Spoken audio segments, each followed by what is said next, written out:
have got a dog. Oh, bloody Lloyd. The next door neighbour's a pain in the arse now.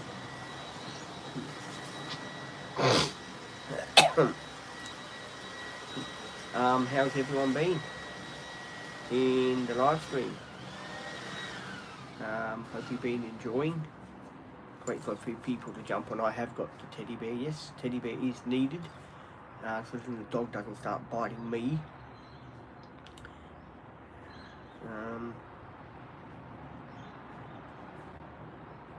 One person already liking. Thank you for the one person that is liking to the channel. Is Ben 1998. Hey Ben, what's going on, my friend? I'll share a bit of news with the people that are on here now. Yesterday the dog decided it would be a great idea to bite my remote control for the TV.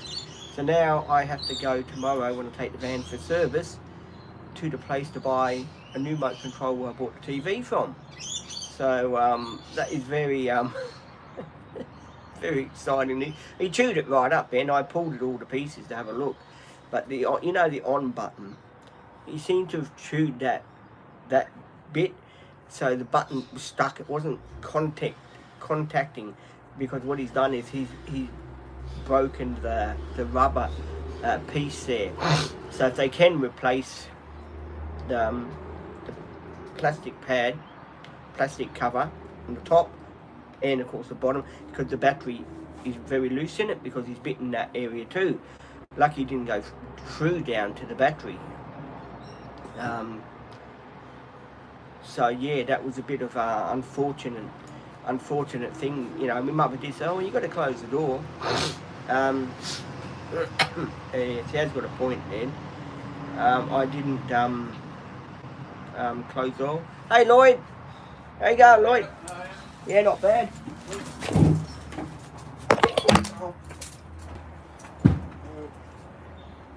You didn't hear what happened to me yesterday, Lloyd, did ya? What'd you do?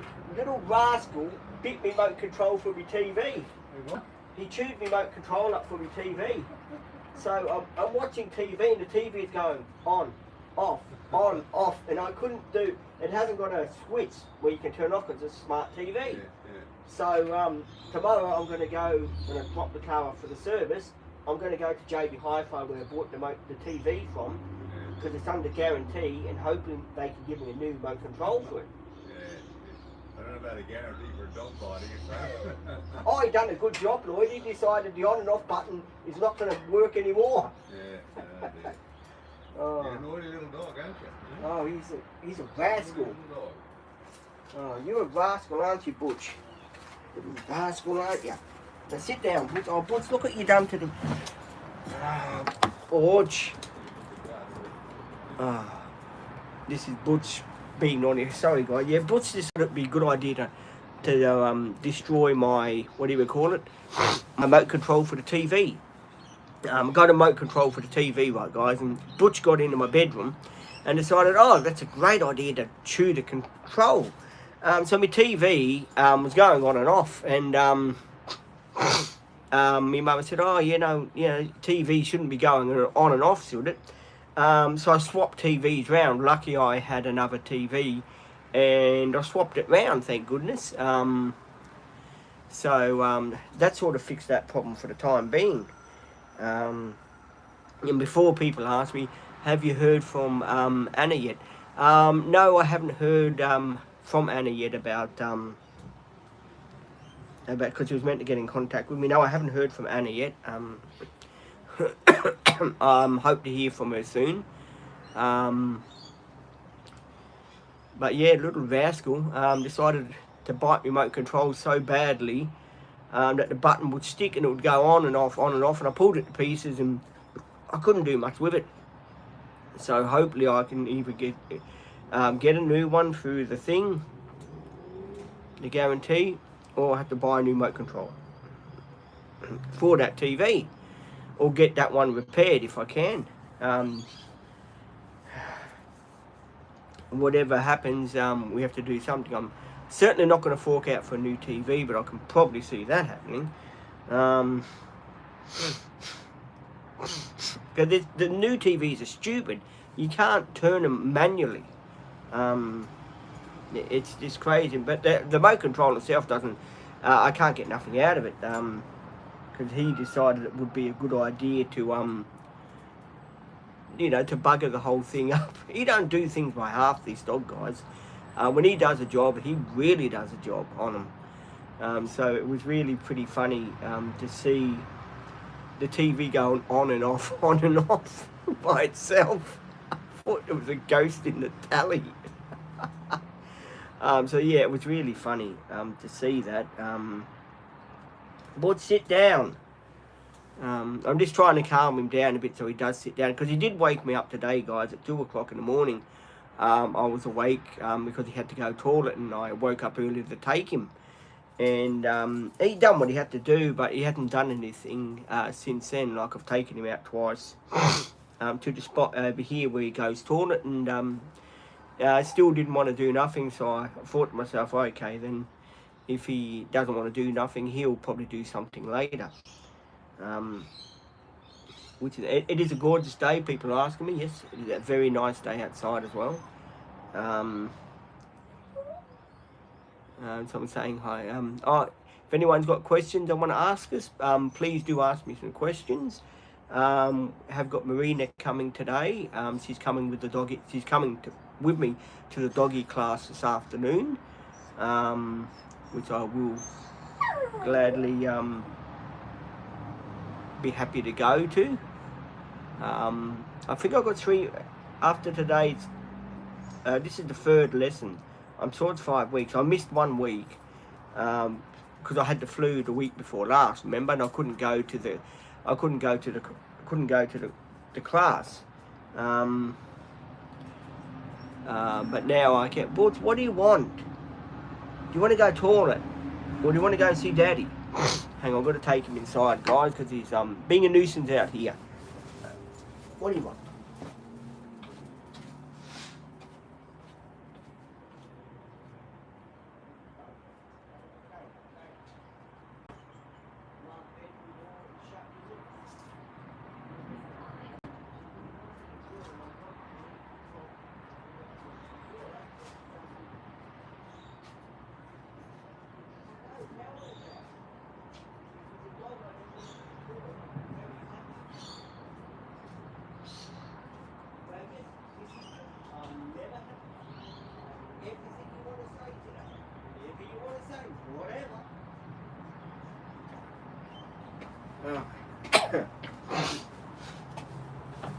Alright, sorry guys, I had to put the dog inside so he could get some water and spend time with Mum and Dad inside there a bit. I'm sure he'll pop in and out. He's like a yo-yo, this dog. And goes in, out, in, out. He doesn't, half the time he doesn't know what he wants. That's why I decided to jump on the live and spend a bit of time with you guys in the morning again. And catch up on different things that have been happening and things that are happening in the future for the channel. More videos. Hoping there'll be more summer videos coming up. Some real good, like more beach videos, stuff like that, and barbecue videos. I'm planning to do more of those. I am waiting to hear from my mate Rad. Remember Rad had in some of my videos Eli, the disability person, good mate of mine, and we were meant to go bowling and that. So I'm trying to oh, someone's saying hi, how are you? So I'm working out when he's going to be there, so we can go bowling and with them and do some nice cool videos. And every time I say to Ruby we're going to go bowling, something always comes up. And this is sort of no exception to the rule sort of thing.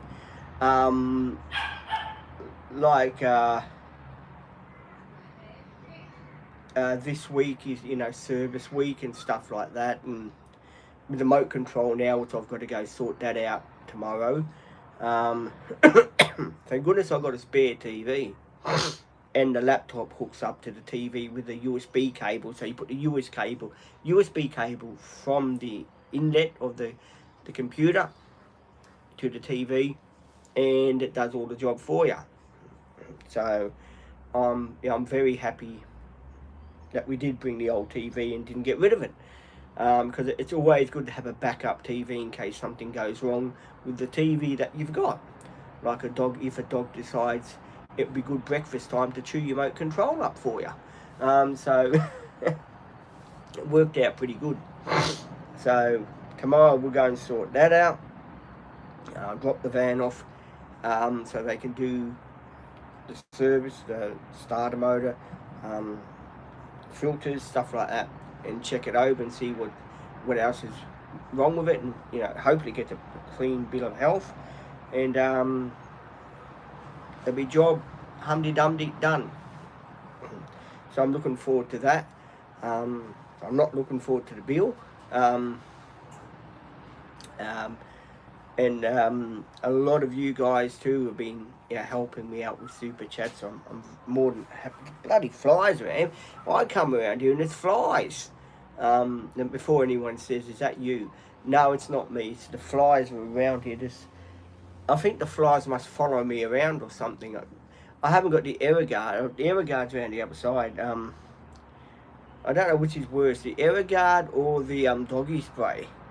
The error guard, if you put the error guard on, it sticks to your skin, and I don't know, you go to bed, you feel all, what do you call it, irritable, because you got error guard all over your arms and stuff like that. So it does make you feel a bit awkward. Oh, Izzy saying good morning. Good morning, Izzy.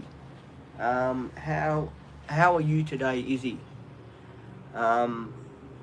I should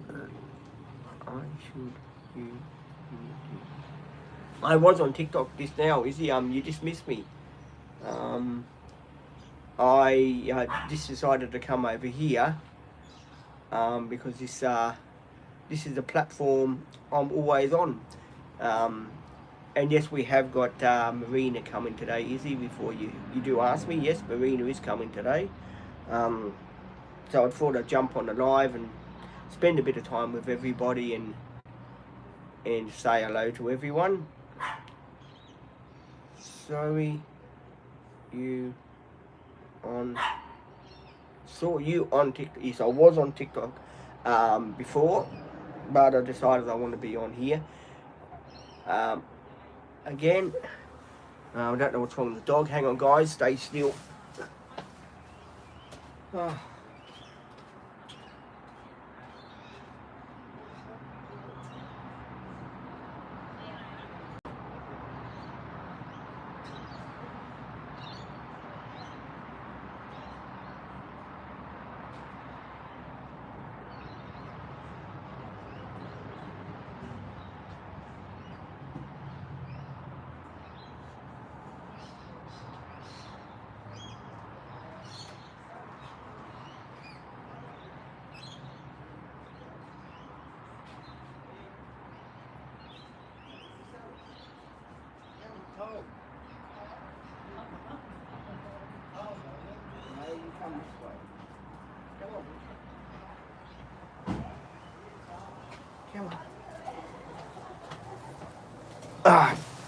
Sorry guys, see, every time I go I lose people that are watching, but stay here, will ya?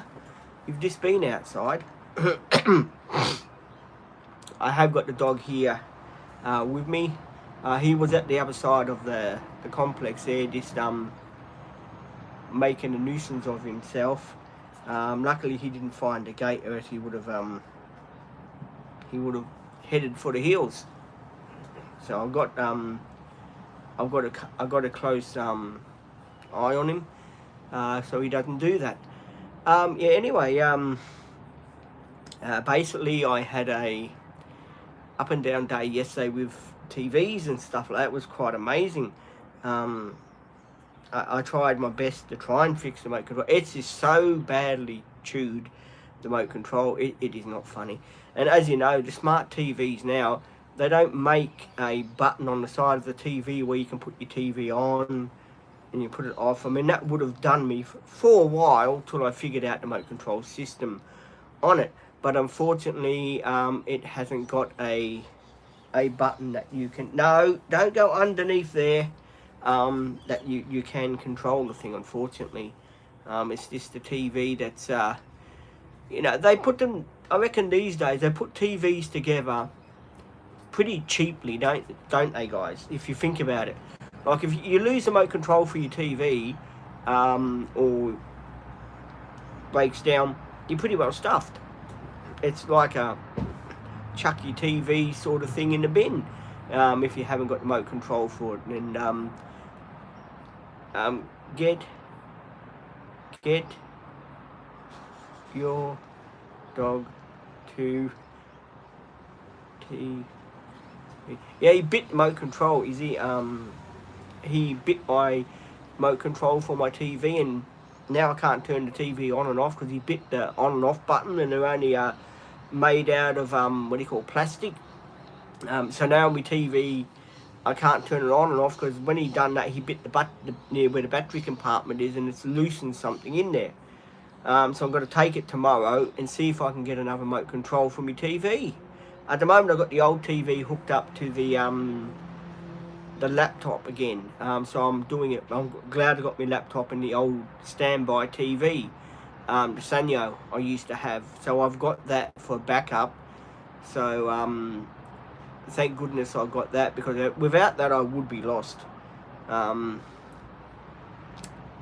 Yeah, this proves to you, when there's a puppy around, close all doors. Do not let your dog chew remote controls, or don't let him near them, because he'll chew everything in sight, this one. He's got a very good, what do you call it? A very good bite for things. Oh, do you want this? You want Squeaker? Do you want your Squeaker? Here, you want Squeaker? He's got Squeaker here, his toy. So I got his toy teddy right next to me. There you go. We call him Patch because he's, you know, he's got patches all over him, which puts his managed to rip some of them off. Oh, excuse me. Oof. So I am keeping an eye on the dog, just to make sure that he behaves himself here and he does what he should be doing. It's going to be another good day. Izzy, what's the temperature today, Izzy? If you don't mind me asking. Izzy knows all the temperatures all over the Gold Coast, so she'll tell me. What is the temperature, Izzy, today? I suppose it's going to be a nice a nice hot one. Sorry, guys. Most people saying, take a lolly, Pete. Well, one people watching. Come on, guys. Watch the channel. What do you want now? Here, go play with that. Play with Patch. Oh, excuse me.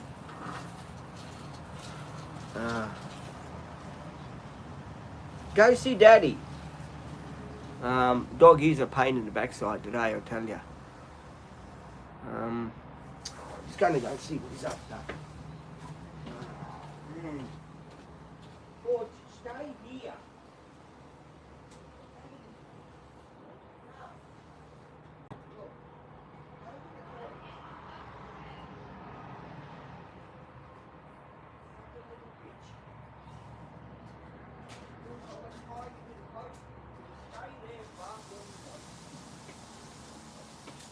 Move it. There you go. Stay there. Oh. Right. Alright. There you go. Doggy's at the pole. Now he can do what he wants to now. Sort of thing. It's the only way to keep him calm is to put him there so he can see what I'm doing, and he'll just chill out there for a while. I have taken him outside twice, but still he doesn't want to do anything, so he can just chill out there. How's everybody going anyway? What's everybody been up to on this morning? Hi. I am from Brisbane. Welcome. Good to have locals in the channel. Thank you. Whereabouts in Brisbane are you? if you don't mind me asking. I am keeping an eye on dog, yes. Dog is sitting down over there where I can keep an eye on him. I've taken him out 3 times, guys, already. So now I'll just keep an eye on him and make sure that he's behaving himself and not getting himself into that's Grove. Oh, that's Grove. Oh, right. I gather you're a new subscriber to the channel. Because I haven't seen many people that are from Brisbane that are on the channel, so I'm gathering you a new subscriber. If you are, welcome. I'm glad to have you on board. It's good to be here with you guys and spend time with you and do the live streaming with you and stuff like that. It's really good. Today's going to be an exciting day, more training going on. Yes, I am new here. Welcome. Go and check my videos out. You'll get more of what the Dream Team channel is about. The things that I do, places I go to with my support people, and what we do. It's all in the videos. I don't edit my videos, as most people know. I put my videos up the way they are so people can see the real me without any editing and stuff like that. So yeah, please do go and check the channels out if you're new to the channel. And I do appreciate new subscribers to the channel. We do get lots of new subscribers and then they decide to leave, they decide to come, they decide to go.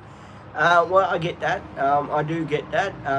All I do ask is, you know, for all the new subscribers that are here, stay on the channel. Get to know the channel. Get to know what it's about. Get to know me. I have trouble reading, so I do apologise when people do ask me questions. I do have trouble reading them. I do have my support people that do come and they help me read the questions. The Dream Team Adventures is just about me having ADHD and autism and how I go out with my support people and how I do everyday living.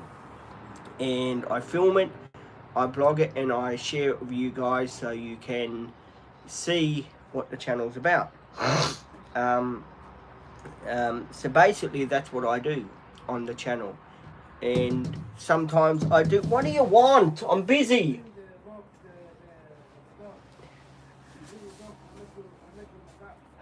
Hang on, guys. Back in 1 minute. You're gonna have a bath, boy. I don't know how this is gonna work out. You're in a bath. Come on.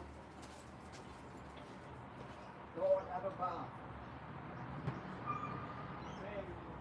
Stop cleaning the shower through the yolks and the yolks and the yolks, Dad.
Sorry guys, dog has gone for a bath. My father decided to give the bath a dog. Last time he gave the dog a bath, it would not stop crying. So we're going to see today how the dog goes in a bath. Dad takes him under the shower and tries to wash him and all that, because he's got this doggy smell. Hi, from Max. Hey, it's been a while. Are you a new subscriber? Max, I don't think you are you? I'm just asking people if they're new subscribers, because I see so many people on the channel every day, and a lot of yous come and a lot of yous go. So I do like to know who's new and who's old on the channel.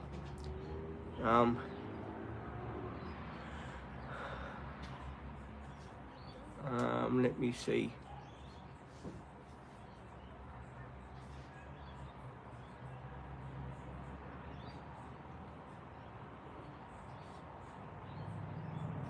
I gather doggy is having a bath from the noise it's making in there. Big, which is the girl? Oh, today it is Marina. Marina's coming today.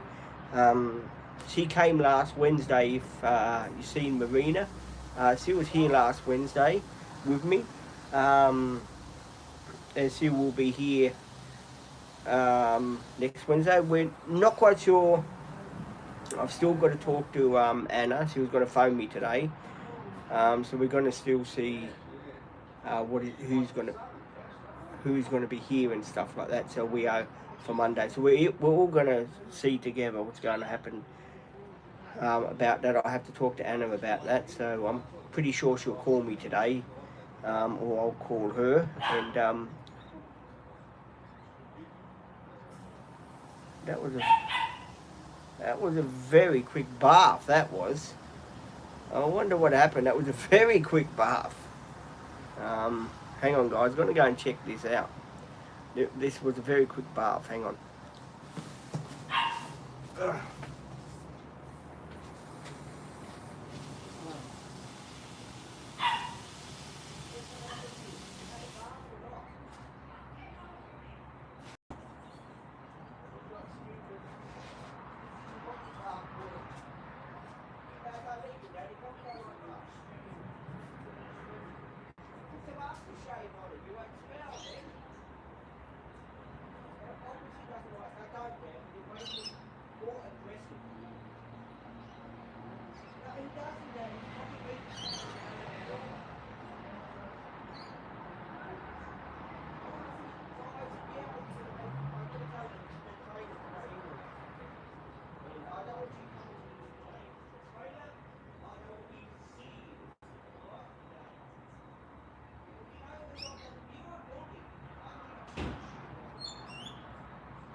Hey, go, mate.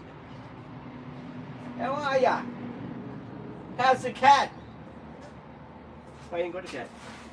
Hey, Lloyd, want to hear something funny? The dog goes for bath now. This is going to be hilarious. He hates baths. He goes crying, he screams and everything. So this is going to be hilarious. Hey, I'm staying out here, Lloyd. Oh, what have we got? Oh, hang on. Max, hang on, I missed a question. How are you? I'm good, Max. What about you? How are you doing today? Where is everyone from?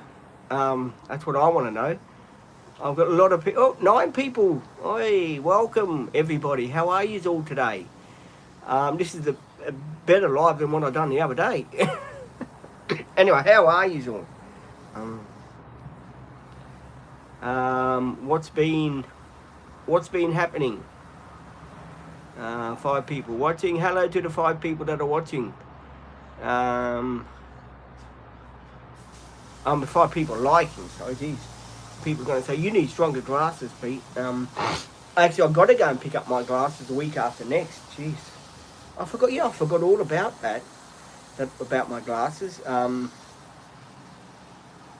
Hi from, Izzy saying hi from Australia to people that are over on it. Hey Izzy, how many subscribers have you got on your channel now? That's what I would like to know. And I'm sure the other subscribers would like to know how many subscribers you got on your channel. Because I was thinking about it last night when you were saying to me about your subscribers on your channel, and I'm thinking, I wonder how many subscribers Izzy has got on her channel. You must have close to what? I know it's over the 500 mark, which is good. It's about time that they're picking up your views and all that on your videos. That's really cool stuff. But just let me know how many you've got on your channel. I'll try and get you more subscribers for you. So it builds your channel up as well as mine. 501.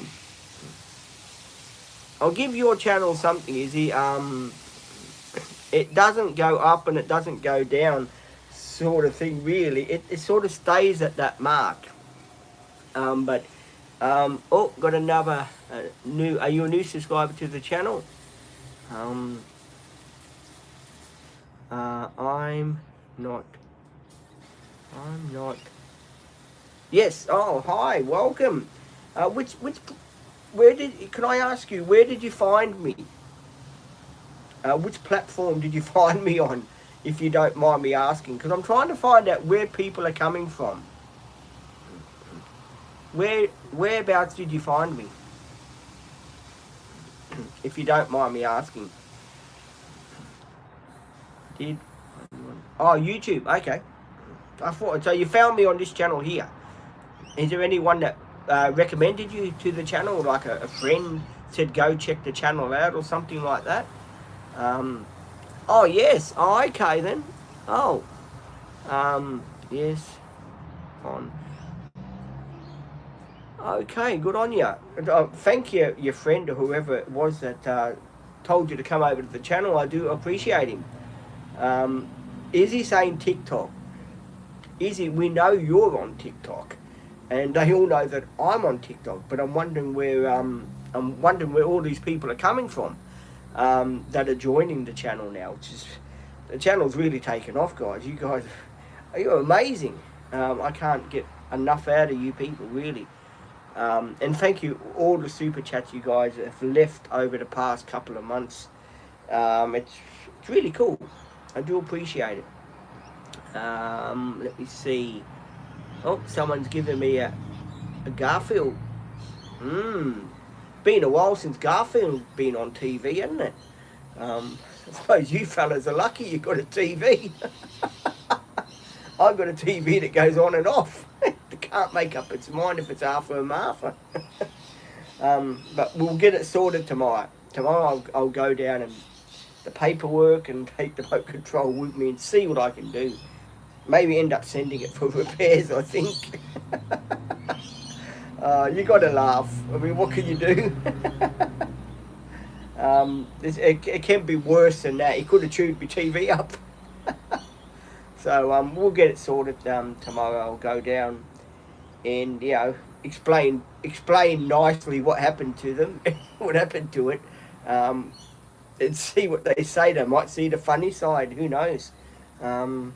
End of the day, you don't know what people are gonna say about your TV being chewed up.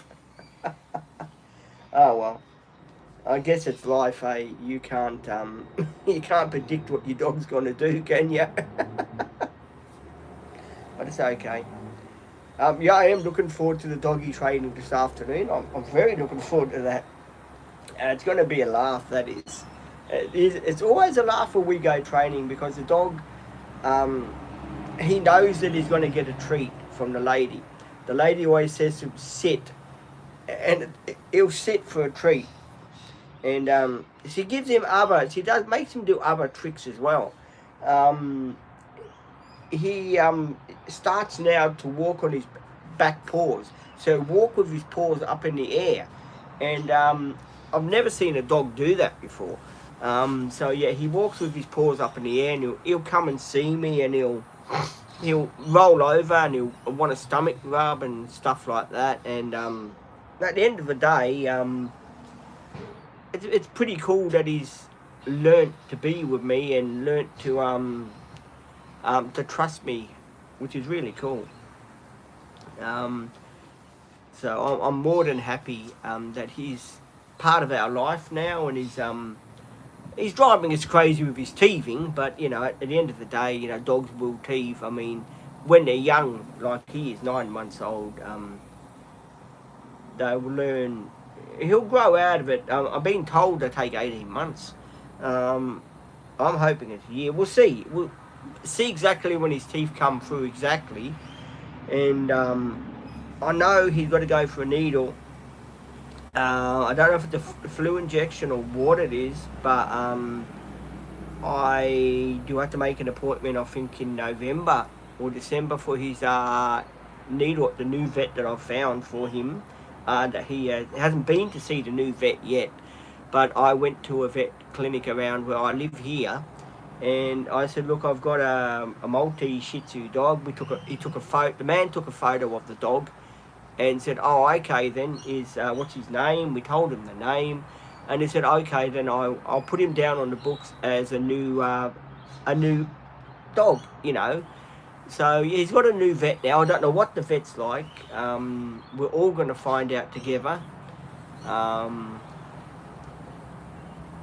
Today is going to be a funny sort of day because there's so much stuff that I've got to sort of get ready to do. You know, I've got to tidy the van out for tomorrow because I've got to take it to the mechanic, and I've got to take all my practical joke things out of the van so I don't scare the mechanic or anything. So I will be taking my practical joke things out. I don't like leaving practical joke things in there because some people don't take practical jokes. So yeah, I have to tidy that up today. A lot of you guys, your carpet needs a vacuum, Pete. I have to vacuum the carpet in that. Yes, I do have to do that. I'll get it serviced. We'll get the remote control done. And then I will try and do it on Friday when Ruby's here. Because Ruby and I are doing a cooking video on Friday. We're cooking chicken butter recipe. She knows it. I'll cook it, I'm going to film it, put it up on the channel, and you guys can watch it. I was going to do a live stream of it, but to do a live, I have to stay there for 2 hours talking to you guys while I'm doing this, doing that. So I'll film it, I'll put it on the channel. There'll be a part 1, part 2. Part 1 will go for half an hour, part 2 will go for another half an hour, and I'll just try and hurry it along a bit. So butter chicken, Izzy. New meals are coming on the channel. I've decided to do learning how to cook with Pete. What's the worst that can happen? Don't laugh, it's not funny. Not funny. You know what happened last time I cooked. You're cracking me up now. You really cracked me up. You do cooking. Maybe you can give us some recipes that we could try out on the channel. Leave it in the comment section. Good to see you are eating. Oh, tonight I'm having chicken, fried chicken and cauliflower in butter. It's called cauliflower in butter. You put it in butter. The cauliflower, you fry them and you put them on your plate. We're doing that because Marina is vegetarian, so she doesn't eat meat. So we're doing that for her. I eat meat. I'm on the seafood diet. I eat it. So yeah, I'm on that diet. But Marina, unfortunately, she's vegetarian. I respect that for her. So I try to look after all the people that help me out the best I can. You know, with learning to cook new meals is good for me, because then I learn something. I learn something different. I learn how to be me.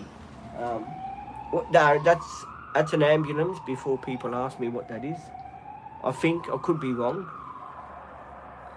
They do come over here, this way here, because there's a traffic lights up here, and they do come and they make a noise anyway. I think we'll see it now. It's going to go by now. Hang on. Oh no, it didn't go by now. It stopped. It must have gone up the other way.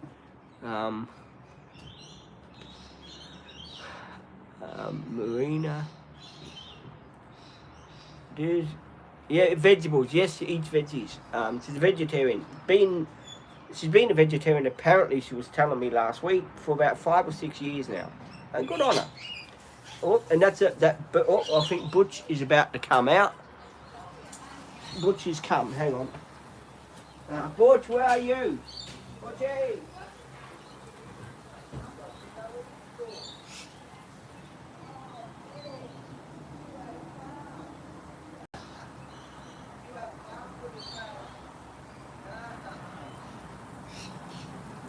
Come on, Butch, come and sit in the sun.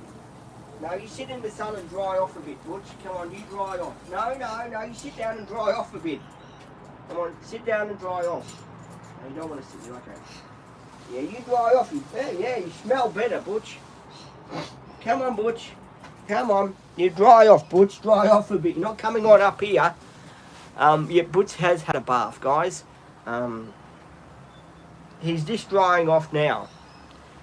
So I've got him near me, but not on the couch or nothing because I don't want him to stay with me. Yeah, oh, thank you, Butch. I needed that. Dog decided he would stay with me. He smells better too.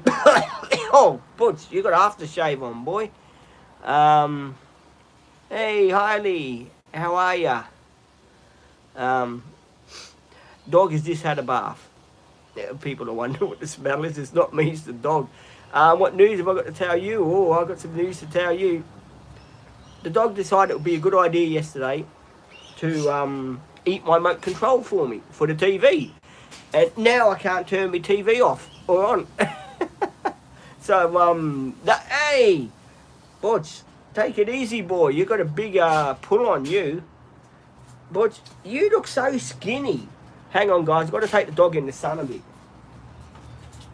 Butch, you look like a chihuahua. No. Yeah, you need to be in the sun. There you go, Butch. Right. Dog is here with me, yes. I just tried to put him near the sun. Don't bite that. No. Butch, come over here, away from there. Oh. No, Butch. Oh, man. No. Oh. No, leave. Leave stuff like that alone. You are banned from stuff like that. No. Just trying to keep my dog away from the extension cord and that. So I'm trying to keep him over this side here. So he doesn't bite the extension cord and hurt himself. So just letting him dry. Yeah, no, sit down, Butch. I'll take you for a walk in a minute. Just sit down. We'll let you dry off a bit first so you don't roll around in the dirt. The trouble with dogs like Butch, he'll go in the dirt and he'll make himself all stay with me. I might take him for a bit of a walk. Hang on, guys. Be back in a second. You want to go toilet, dear? You want to go to the toilet? Right, take it easy. Take it easy. Take it easy.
shoe. Eat your shoe.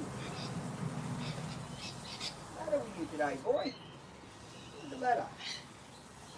Yeah, go. That's it. Go play with the teddy. Oh, God, Bennett, Butch. Go play with your teddy. Where's the teddy? Here. Get Patch. That's it. Bring Patch. Oh, you want to play? Why do you pick a time now to play? There you go. Come on, boy. Bring Patch. Good boy. Ah. The guy's dog wanted to play with a toy. Here. Where's Patch? There you go. Chew on that. It says he's chewing on my shoe. He's good at that. Here, come on, Butch. No, you're not gonna go there. You got to dry off, Butch. You need to dry off a bit. Why don't you go in the sun? Sit in the sun and dry off. You look very skinny, but you look like you're on a diet.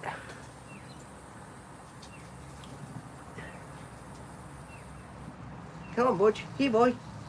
Butch. Come on. That's it. Good boy. No, you're not going to eat everything in sight. Sit. Come on, Butch. Sit down. You dry off a bit. That's it. Sit there.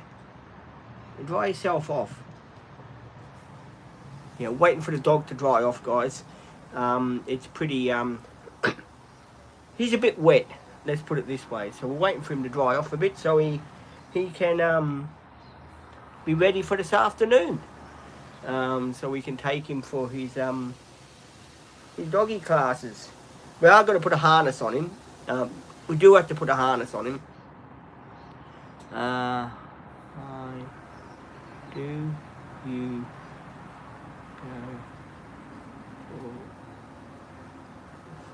go? I'm sorry, Harley, I don't read questions that well, so do forgive me on my reading. Unfortunately, I am learning. At 54 years old, I am learning. But yeah, it's all good. We have got Marina coming today. You haven't met Marina? Marina is from, I've forgotten the name where she's from now, but she is a good person. And she'll be here with me today. I'm trying to think where she's from. She told me last week, and I keep forgetting. She's really a nice person. And I've got Olivia, which you'll meet Olivia tomorrow. Olivia's the one that goes, no. Olivia. Olivia and I have been working together for a year and so many months. It's really funny. And I've got little Ruby. You'll meet little Ruby if you go watch some of our videos, Holly. You'll see little Ruby. You'll see the gang. You'll see everyone I've worked with. The new support people, the old support people. You get to see every one of us. And of course we're over on TikTok as well. So if you want to head over on TikTok, I'm over there. I'm on Facebook. I'm on Instagram. Basically, you can find me on the 4 platforms. TikTok, I do face-to-face talks on TikTok. So I am over there if that's something you want to do. Or I am over there. I do go over there occasionally, and I talk to Izzy. Izzy Sparkle Princess. I talk to her on the TikTok channel. We do face-to-face talks on TikTok. I get to know her, and she gets to ask me. She gets to talk to me about questions. We ask each other. Talk about her car and stuff like that, and everything life that she's doing with her partner, where she's going. She asked me what I'm doing, how the dog's going, and stuff like that. So yeah, if you do want to go and follow me on TikTok, please do, and I'll have a powwow to you.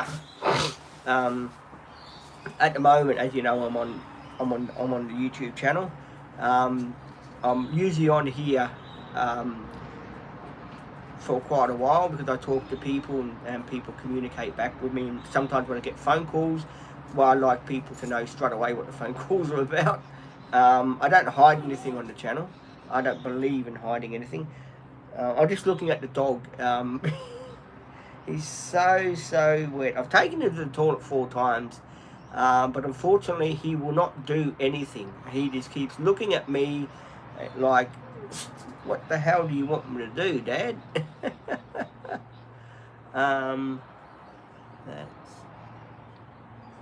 good. Peter, Izzy does you. Izzy does, yeah. Izzy and I are great mates. I started to talk to Izzy when she joined the TikTok channel. She shifted. I met. She was in Melbourne. The story is, she's in Melbourne. I got on the channel. I was on TikTok. Izzy Princess Sparkles kept reaching out to me and wanting to talk to me. So you know, I had to talk to her, and she became a good friend, best friend. She has got a partner. She has got a boyfriend. We're good mates. We always got each other's backs, and I'm always there to support her channel, and she always supports my channel. And yeah, mates are very important to me, to have good friends on the channel, and people that, you know, respect me and I can respect them back. That's what life is about on the channel. We have our fun times. I share everything on the channel. I don't hide anything from anyone on the channel. If I've got a grievance, I'll bring it out on the channel. If I've got something happy to say, I'll bring it out. If I've got something sad to say, I'll bring it out.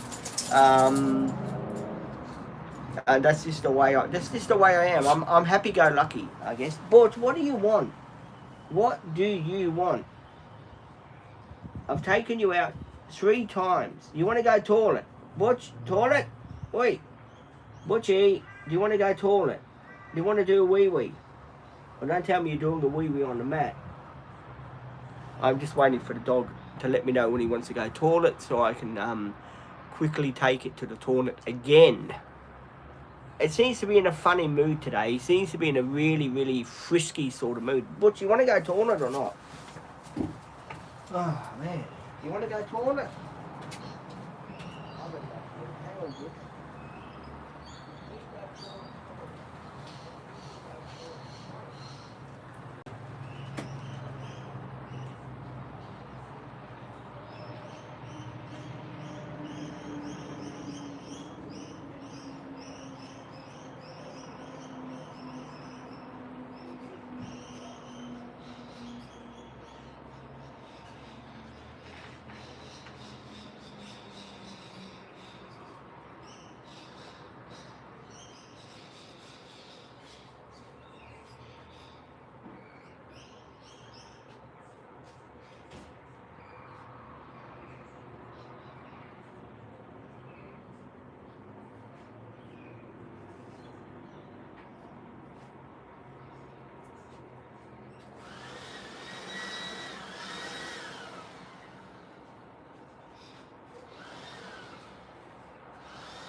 There you go. Play with that. Good on ya. Here we go.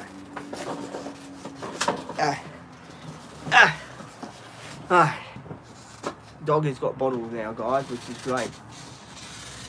He's got his plastic toy that he keeps playing with. He brings it everywhere with him, which is great news. See if I can. I'm not even going to touch that. Oi, oh, not again, Butch. No. Oh, man. I think I'll put these up here, the biscuits, guys, so he doesn't decide to take the biscuits out. No, Butch, you stay. Stay. You just chill out in the sun, my boy. No, sit. I'm just keeping an eye on the dog too. What else was I going to say to you guys? A lot of exciting things I'm looking forward to doing. I still haven't heard anything about the sealed house yet. Before people do ask me, what is a sealed house? Sealed house is through the NDIS. you do a what do we call it? The people that look after me, right? They're in charge, as you know. They're the ones that send me all the ladies to spend time with me, you know, to get out in the community and stuff like that. And stay with me. All of them stay with me. We do everyday living and stuff like that. And I have my support people 4 days a week, as most people would know. Um, Basically, they look out for me. And sealed housing is for me with other. I live with other people. I would live with other people with disability, and the government helps you out with the rent and stuff like that. And it's to make you independent and to live your own life and all that. So I did put in for sealed housing, but it was rejected. So I'm reapplying again, and hopefully this time round I will be lucky. Hopefully, or I'll probably end up seeing if I can rent somewhere through the company that knows anyone that's got a disability, a lady or something. I'll rent with her or something, or him or something. So that is on the cards. I mean, I can't stay here forever. I'm only 54. I've got a lot of living to live. Oh, the VO bus is a bit early today going out, guys, isn't it? Well, that was, it took off pretty quick, didn't it? Yeah, I see that bus every day of the week. Sometimes I see it 3 or 4 times a day. So it must be doing a few Ks up and down.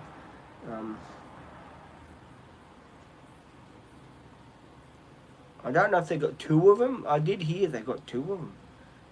I don't know how many of them they've exactly got, but I'm pretty sure it would be 2 of them to take people up and down, sort of thing.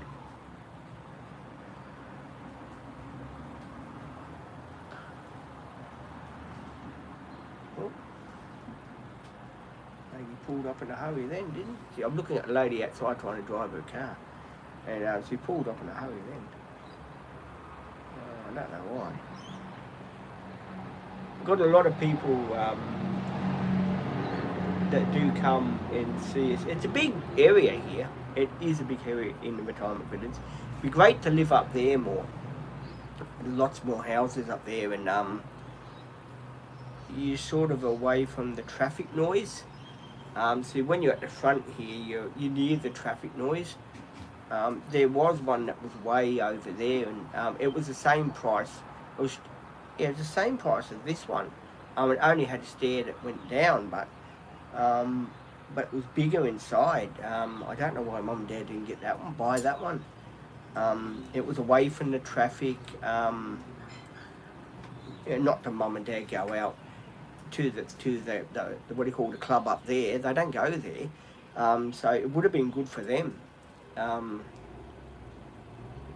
apparently when you sell these units, you don't get the money back. They can sell this for maybe 700,000, whatever they go up to, right? And Mum and Dad will only get the 595 they paid for it. That's all I'll get for it, because they make 300,000 commission here on what you buy the units for. If you want to say buy it for, like, say you buy one for $1 million, and they're worth 1,400,000. You don't get the 400. You just get your million back. That's all you get. So you don't make any profit from living really in a retirement village, which is it is pretty sad that it works out that way, because there's a lot of vulnerable people that don't really understand how retirement village works in that. That's why I'm glad to do my sealed, if I get my sealed housing. That I'll be glad just to tell you the truth, just to rent, because it makes more sense. At the end of the day, if you do end up buying something, you've got to maintain the property and all that stuff, and that can lead into a lot of money. The time boards stop doing that. the time you maintain this, maintain that. But if you're renting, you know, I mean, I know there's always a chance, oh, the owner might want to sell, and you'll have to go and move on somewhere else.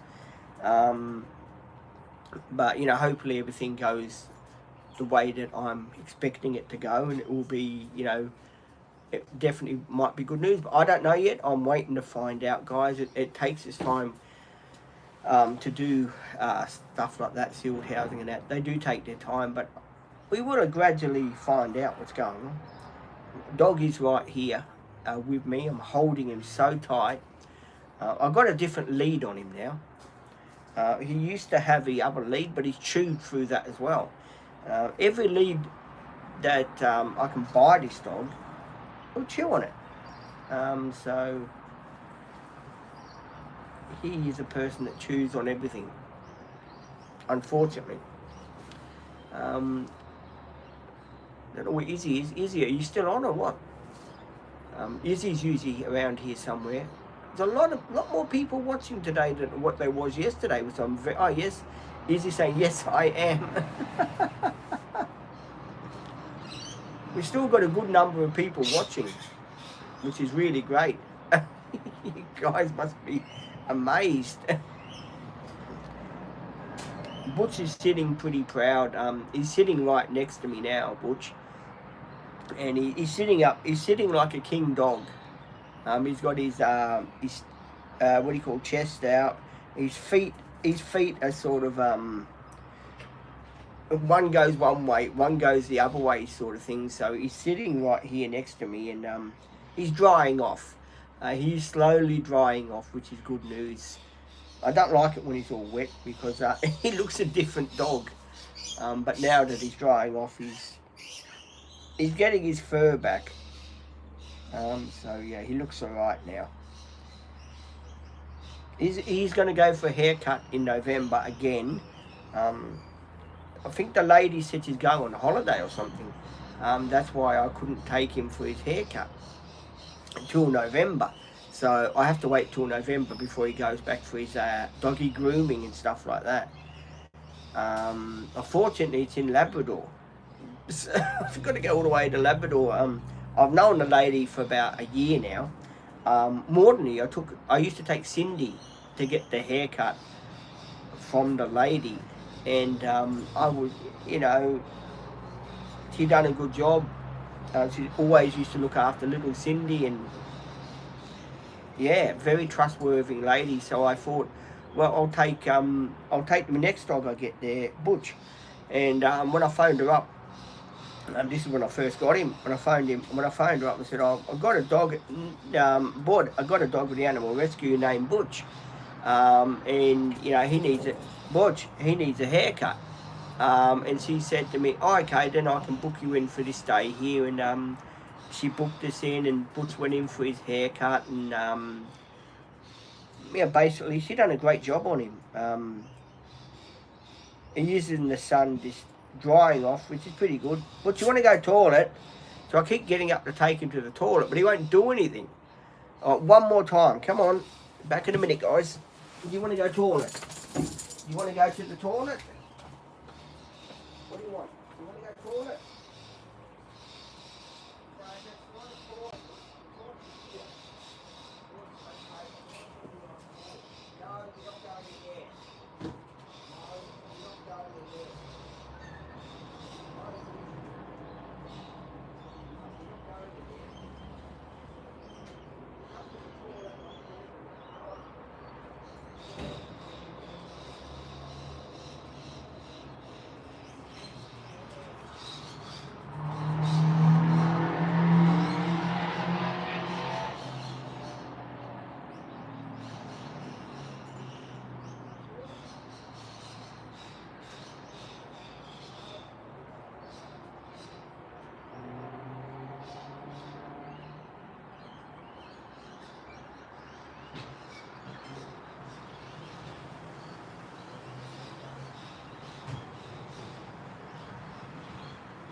dry off a bit more.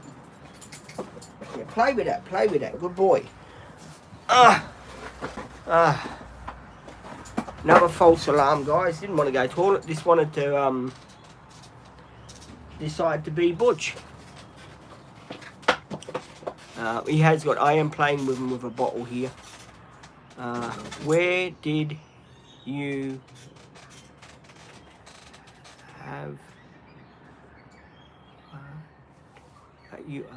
I went to take the dog to the toilet, Izzy, but he wouldn't go.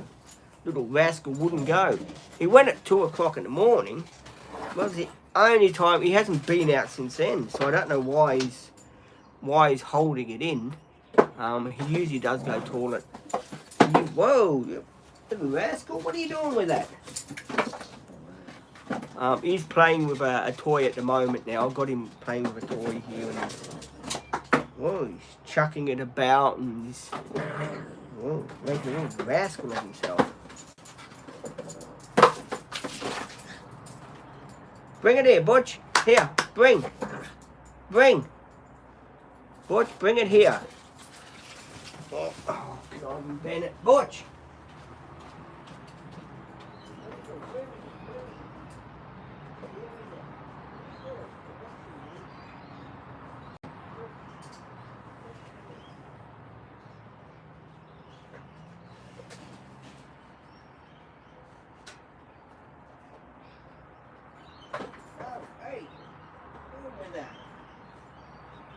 Come out here. You want to go toilet? Come on. You want to go toilet? You want to go toilet? No. Here.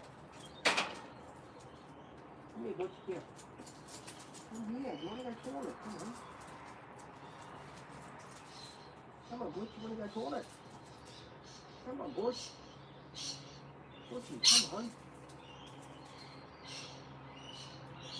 Come on, Butch.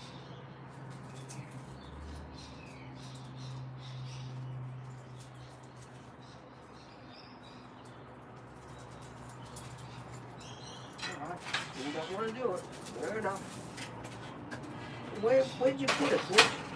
Where did you put it?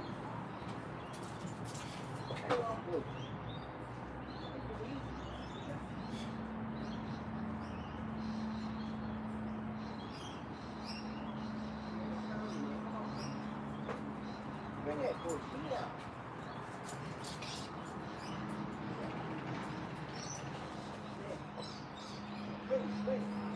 Wait.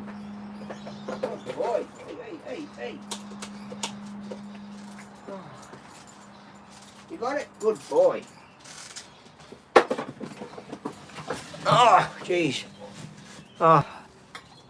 Sorry, guys. I had to go again. The dog wanted to play. It's got a toy here. It keeps playing with it. The toy that I made, actually. It's a bottle.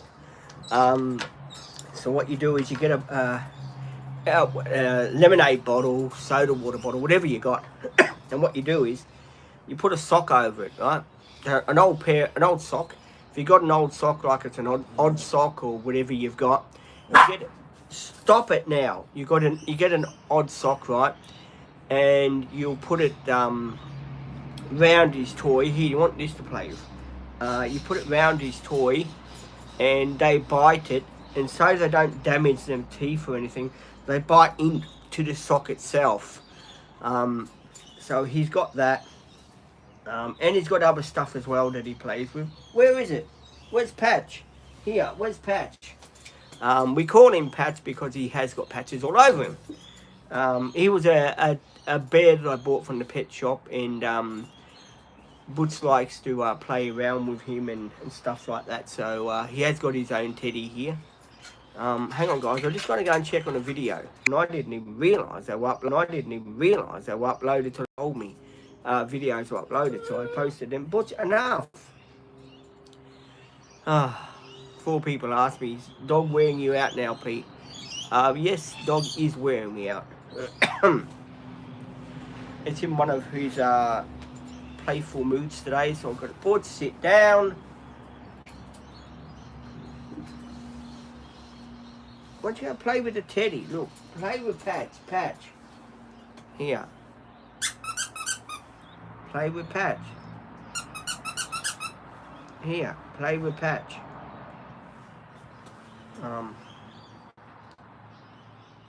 Oh, got to check my thing too. Goal achieved. Oh yeah, goals are pretty good today actually. People are going to say, what goals have you been doing, Pete? You've been sitting here talking to us for the past hour and something. Well, this is true.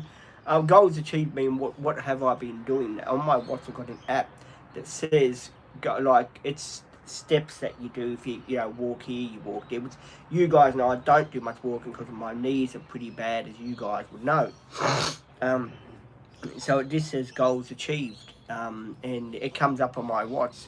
And I've got another app that says stand up, and stand up means you just stand up.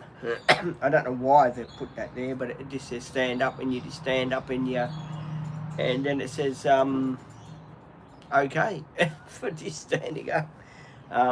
Smart watches these days, technology, unbelievable with smartphones and stuff like that. Back in my day, we never had smartphones that knew what they were doing. There would always be you had to program it and tell it. Boards away from there, you would have to tell it what you want. A biscuit here. You want these boards here. You hungry here? Here.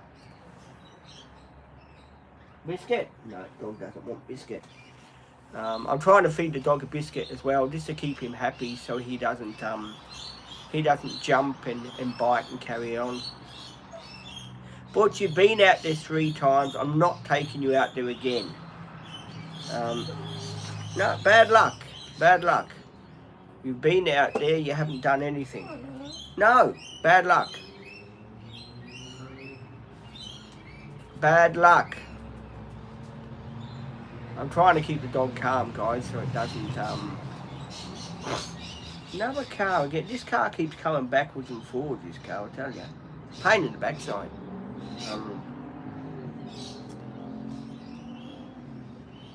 God, I can't believe it's 9:15 already. This time tomorrow I'll be on the road at the mechanics.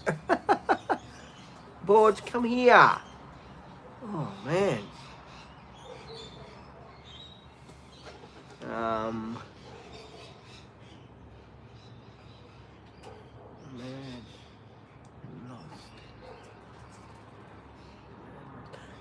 It is 9:50. Yep, Izzy's right.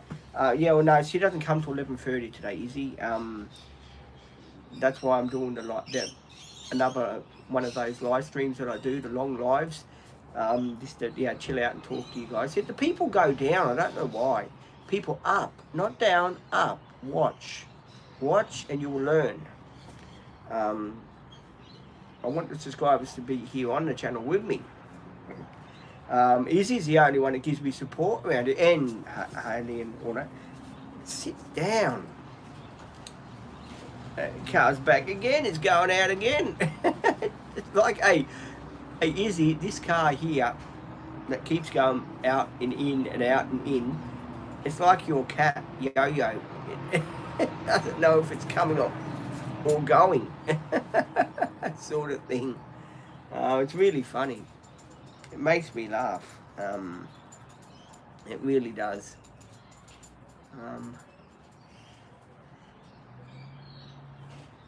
Hang on. Would you want to go? Oh man, we're going again. Four.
No. Right, straight. Straight. Sit. Where's the lid? Good boy. Where's the lid? No, the lid. You know, that thing that the baby should go.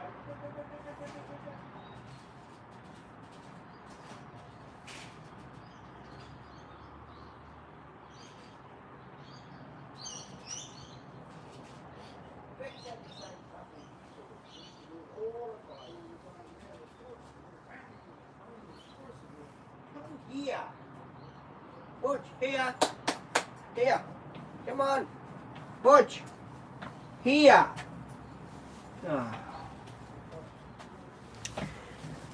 Sorry guys, the dog does not understand English apparently. We did tell him to come out here with us, but the dog has got other things on his mind apparently.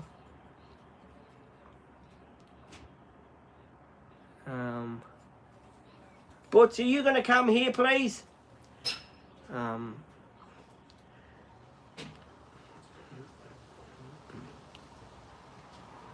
Get a cat.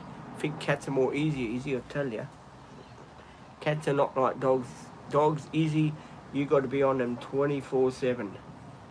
You really have to be after them 24/7. Find out where he's gone now. Oh, man. No, wait.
I'm so sorry guys, leaving the chat, coming back to the chat. This dog today seems to be in one of those moods where he's running amok, you know, coming, going, he doesn't know what he wants.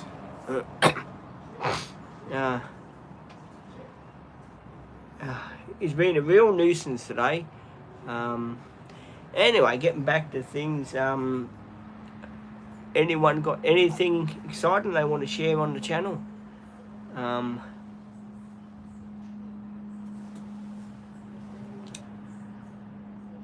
know Izzy is saying, are you doing another one of those lives again? Yeah, Izzy, I am trying to do one of those lives again. I'm just trying to keep an eye on the dog too, because I know he's out here and he's a great one for trying to escape. So I am just trying to keep an eye on him. Let's put it this way.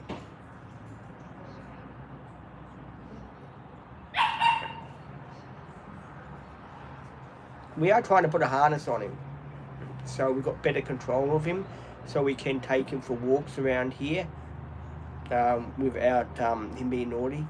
Is your dog sleeping? No, Izzy, it's not bloody sleeping. It's being a pain in my backside. For your information, it's driving me crazy. I should have called him Yo-Yo. Like your cat is just up and down like a yo-yo. He's been really naughty today, is he? Really? He has taken the toilet. He don't want to go to the toilet.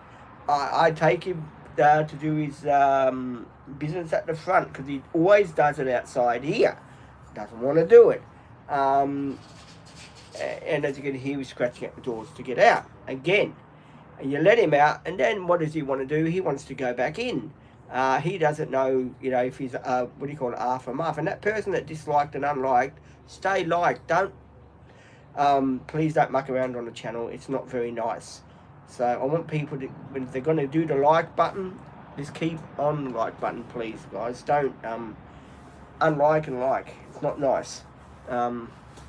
We are keeping an eye on the dog, yes. Definitely keep an eye on the dog. He wears me out, let's put it this way. He does very much wear me out because he's always up and down. He's got a lot of energy. For a little dog, he's got a lot of energy. I mean, I usually take him to a dog park, but as I said, you've got those two old ladies there, and they always muck around and stuff like that, and their dog bites other dogs, and it's not good news. So yeah, it's just me here today at the moment, till say with me Marina gets here. Marina will say, you've been on a live for a while. I'm going to say, yeah, I'm always live streaming. Izzy and I are going to do another one of those lives today, aren't we, Izzy? Talking about, I found, you know what I found on the computer, and I was thinking about doing a video of it. Who wants to see, I found pictures on my community page. I was going to do a video of them because I've got them up on the other TV. Who would like to see me do a video of all the people I worked with and put them onto a video so you can see who I worked with, and I'll explain to you who they all are. Would you guys like to see that?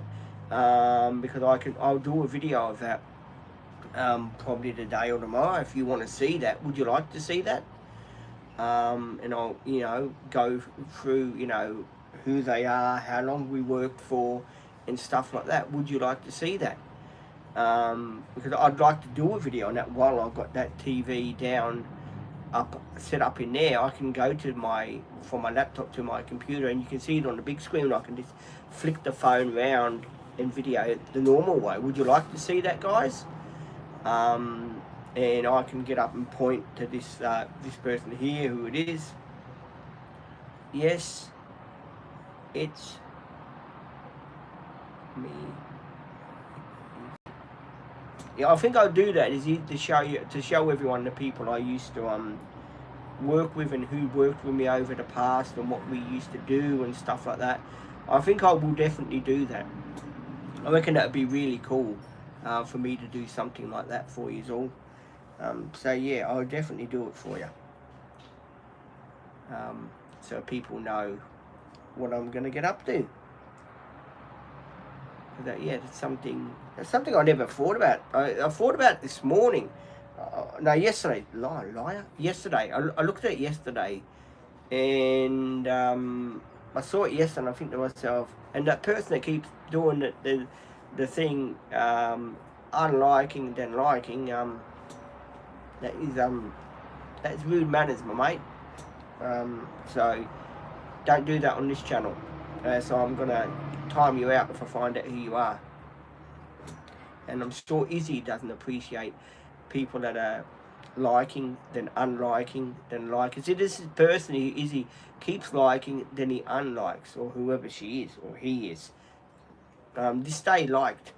It does help the algorithm of the channel, and it does help me out too, to do these live streams, and to share things that are going on in the drama.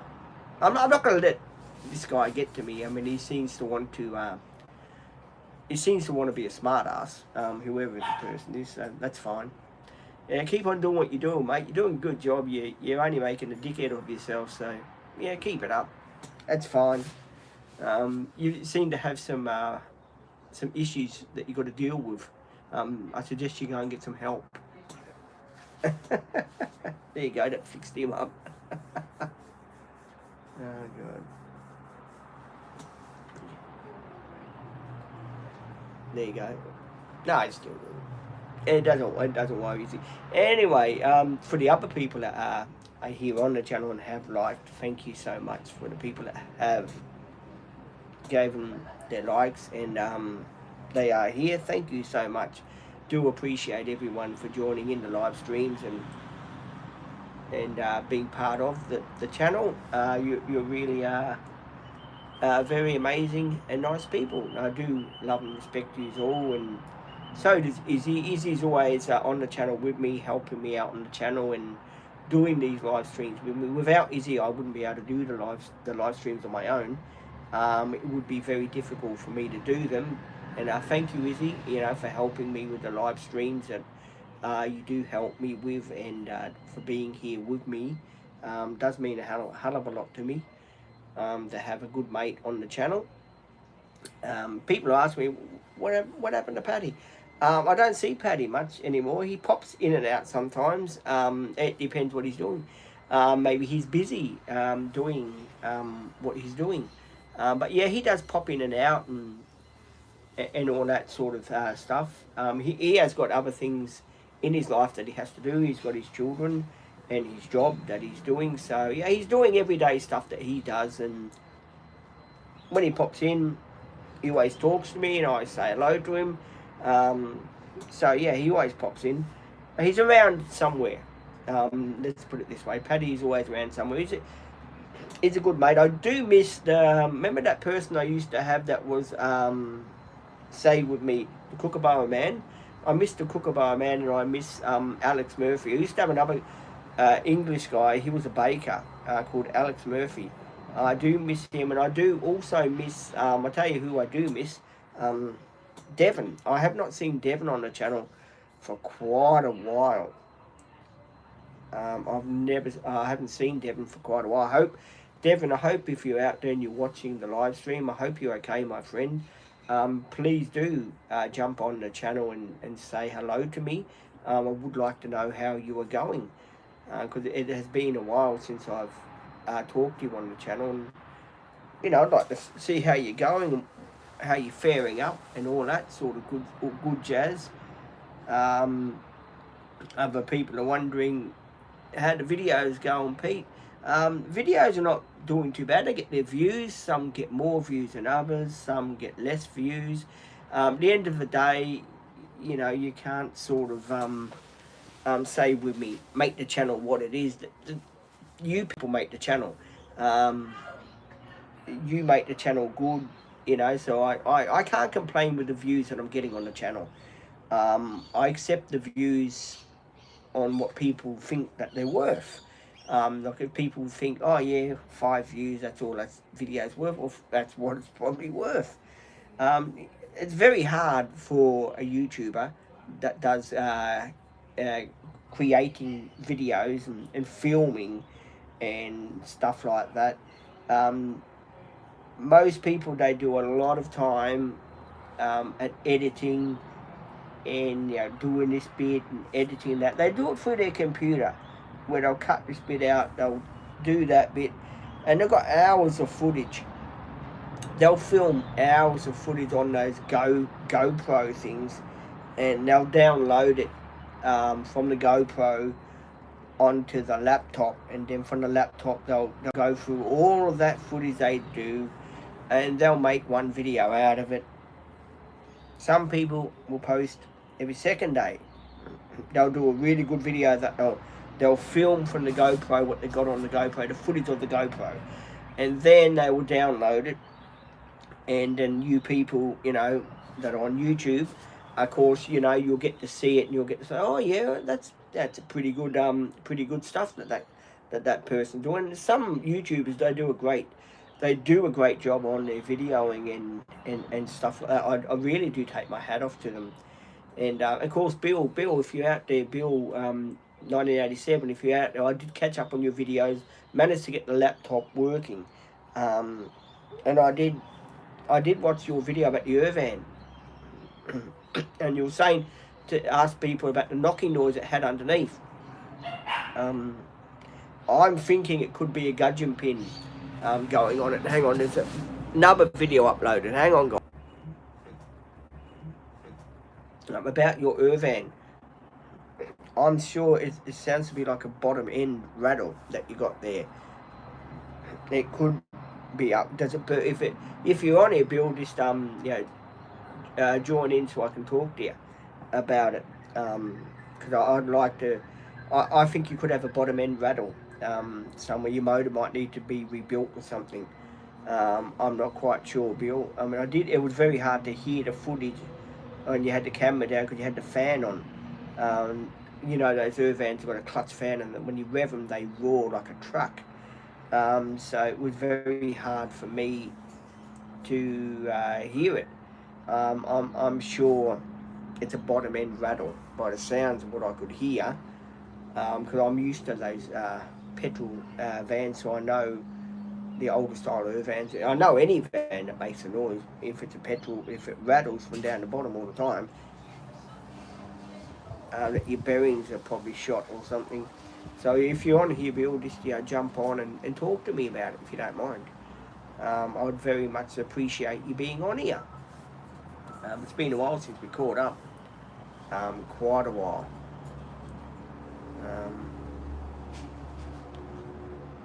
So I'll just wait and see if Bill does jump on. I'm pretty sure he might jump on a bit later, which is fine.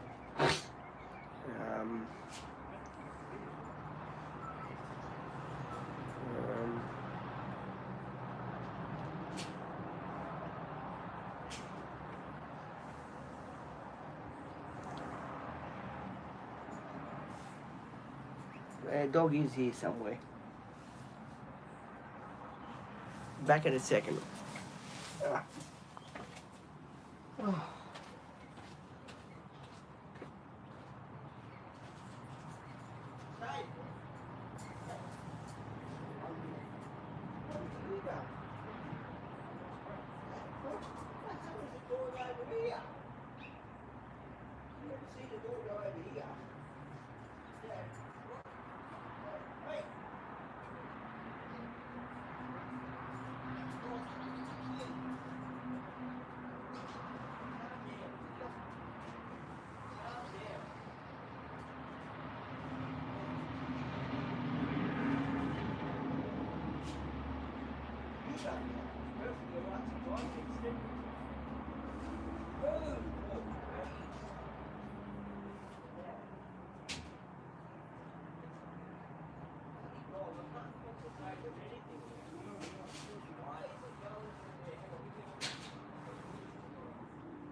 I wonder why. That I don't start this. Mum's the one that comes out and says all these cool things to me every day. She says all these cool things to me.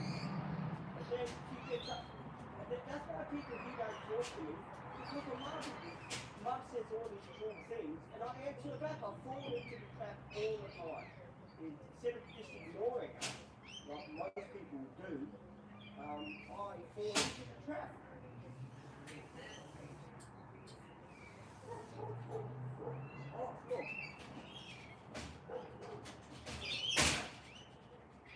Right, now.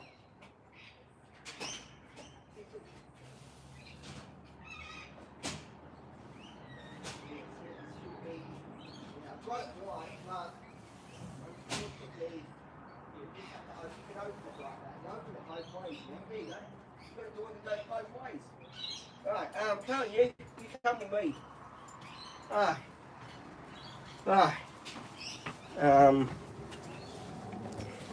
Sorry guys, trying to fix the door.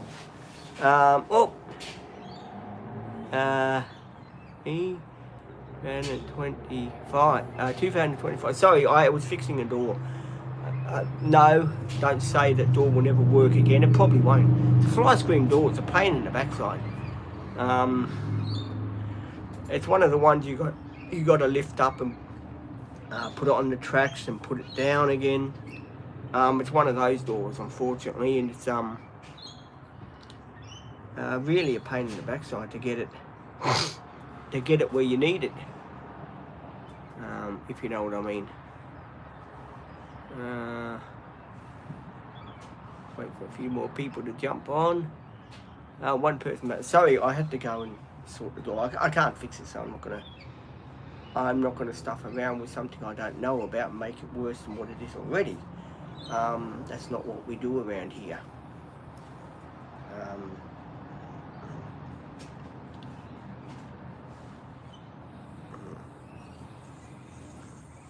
I'll tell you some news. My father's doing threatening behaviour again towards me. Oh, I'm going to stay here. If I do go, I'll go back to Melbourne. Threatening behaviour. Blackmail behaviour, it's called.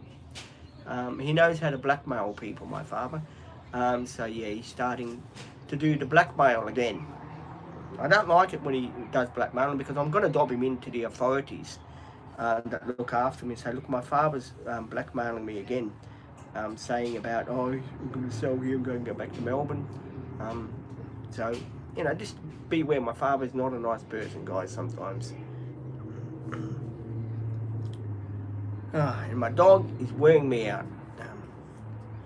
So yeah, just beware of that. People think, oh, you know, you're a saint, Pete. I am a saint. I am a saint. But enough of taking you in and out, in and out. You're wearing me out.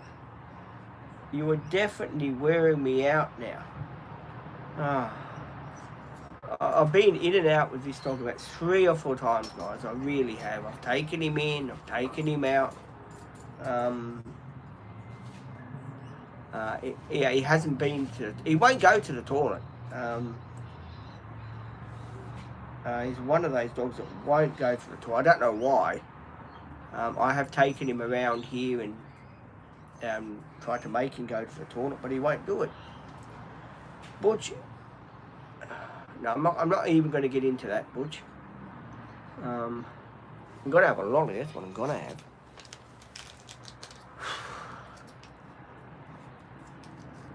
Should I have a lolly or not? Should I have my twisties? Oh, what's it saying? Hang on. No, gold's still okay. Gold's still okay.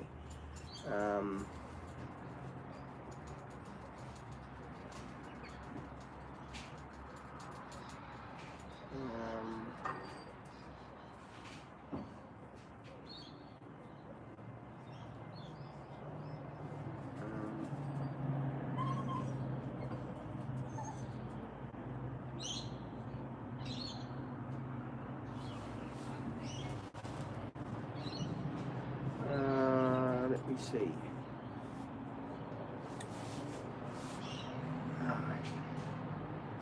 man is tired. I don't know who this joker is, mate, but if you don't cut it off, cut it out by doing what you're doing on the channel, then, you know, I'm going to dob you into YouTube, mate.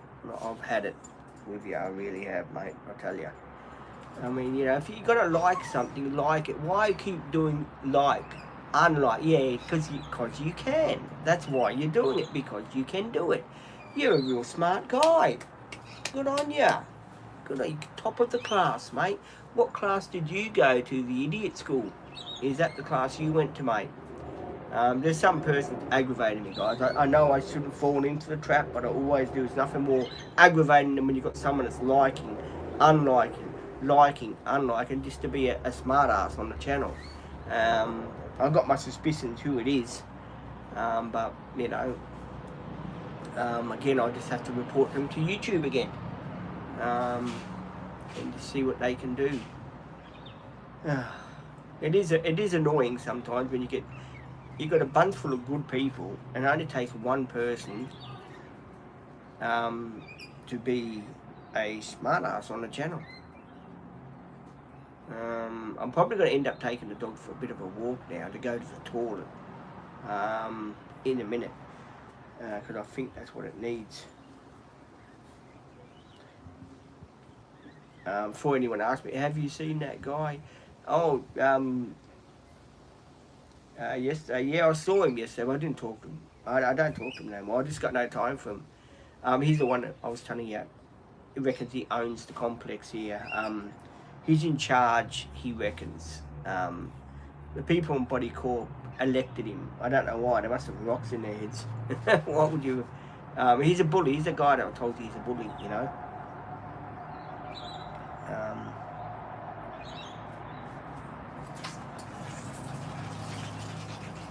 A dog is being a nuisance. I'm over the dog, I tell you. Let's see what it's doing now. Damn. Oh, man.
Come on, before they call it.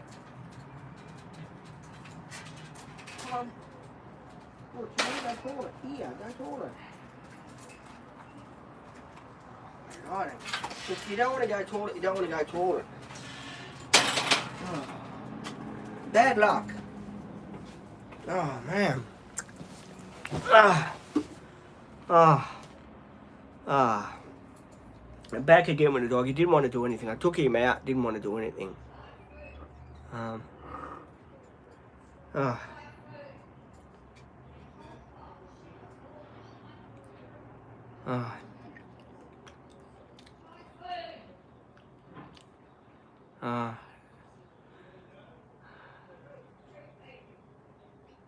Sorry, but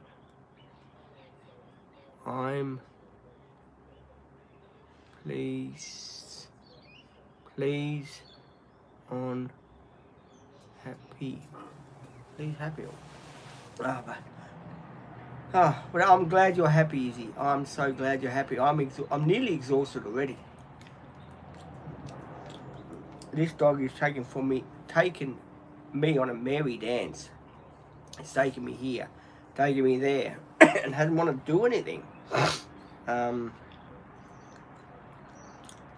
It's been a real pain in my backside, this dog, I tell you. A real pain. 4 people. Hello to the 4 people. Welcome. I'm glad we've got 4 people that are watching. Ask me some questions while I'm on here, if you don't mind.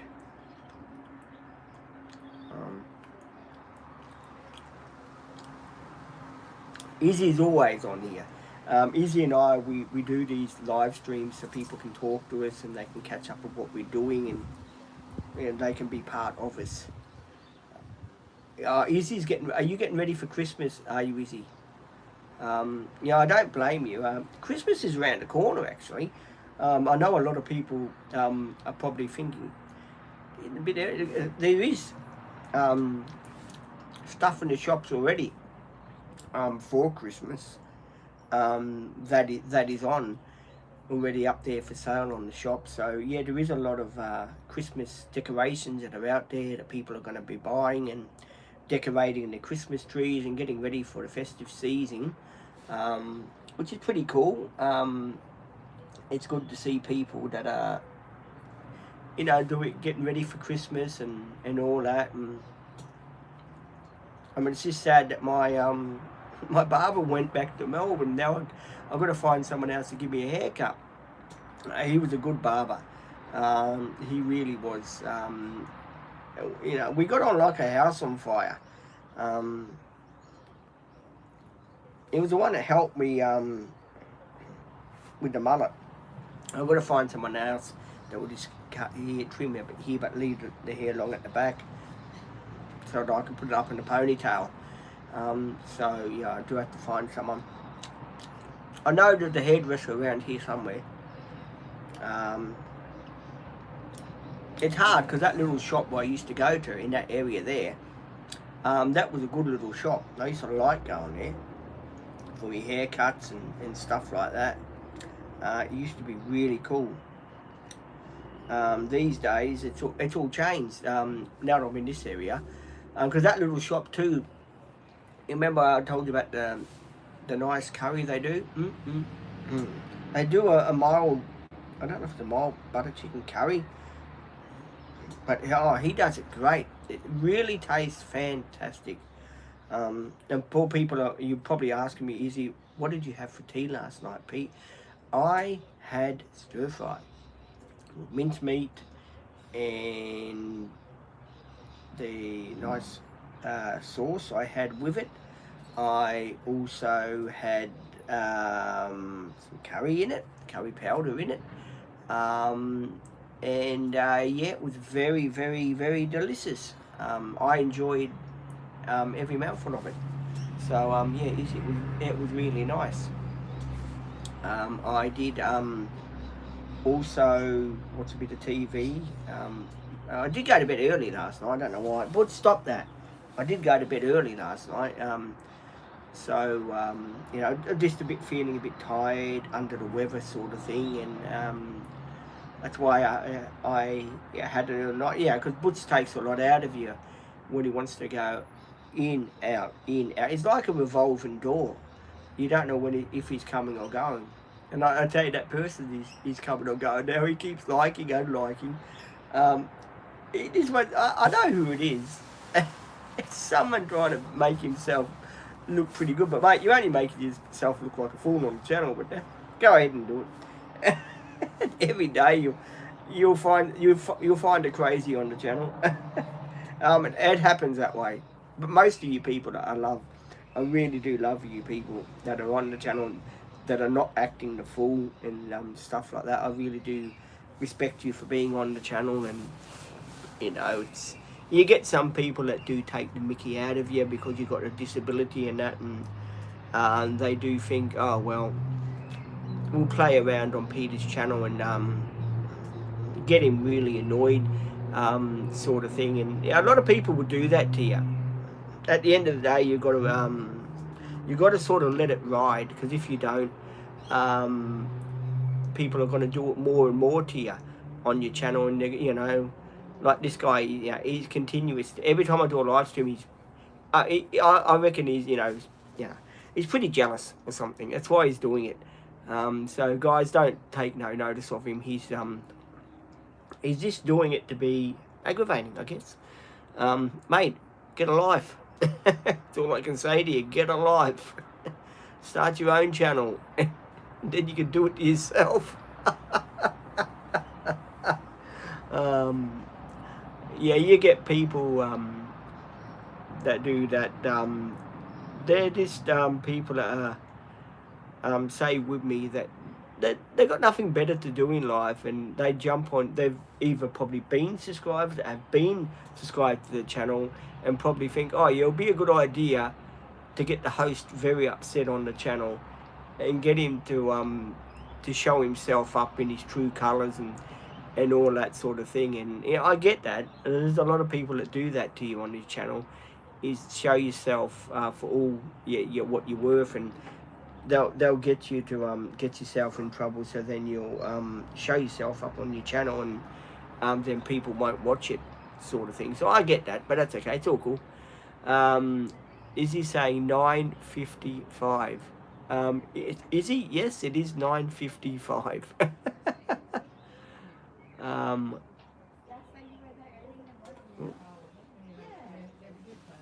on. Let's listen to the conversation that people are having.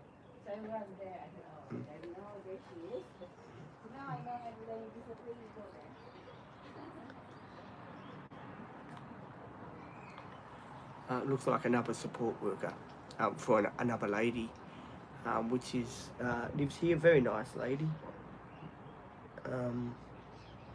So yeah, it's another support worker, which is good. We do have a lot of support people that come into the village and help the old people out, which is really good.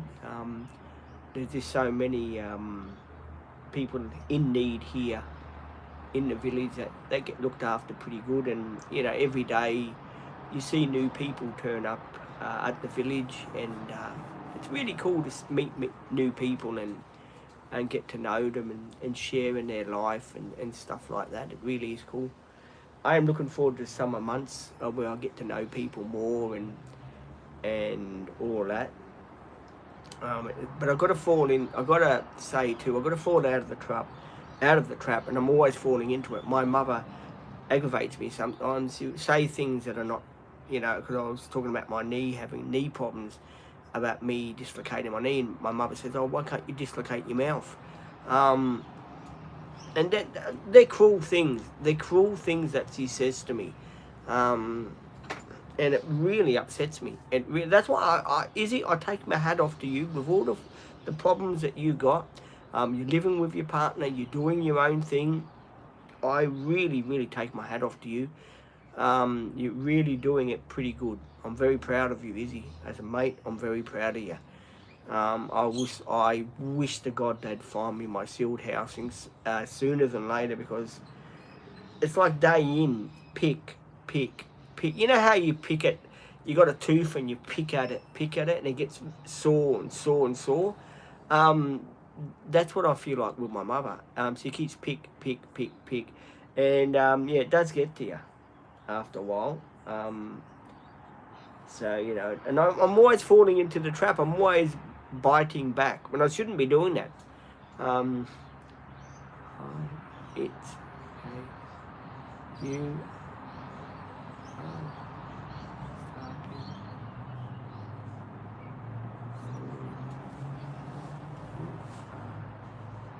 Oh,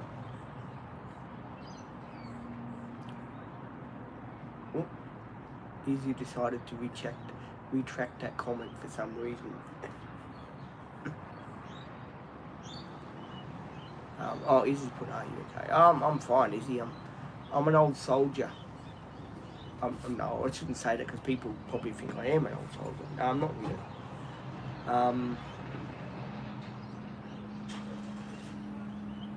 One of the support people are taking the old people shopping or something.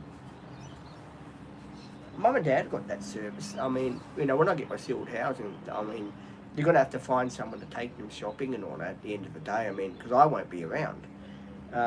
So, they'll have to do that. I don't know why they haven't got anyone that can take them out. I mean, they've got their Veo bus here. They can go out for group outings and stuff like that. They can do all that if they wanted to, but they don't want it, which is really sad. I mean, they pay what so much every month. I think it's $1,000 a month they pay in their body court fees and stuff like that. I mean, if that was me, I'd be wanting to get everything I could out of the village. Like go out in the bus, go here and there, go on day trips, do stuff like that. At the end of the day, they came to the village to retire. I reckon they should take advantage of it. I mean, a lot of you guys probably think the same. If you do, put your hand up. No, we're not going to the toilet. Before people say, "You're going to the toilet," but is that why you're putting your hand up? No, we're not going to the toilet. They were the old school days, yes, when you did have to sit at the desk and the teacher would say, "Yes," and you'd say, "Got to go to the toilet, sir." And the teacher will either say, "You went 15 minutes ago. Hold it. You don't have to go. The class is finishing in another 10 minutes."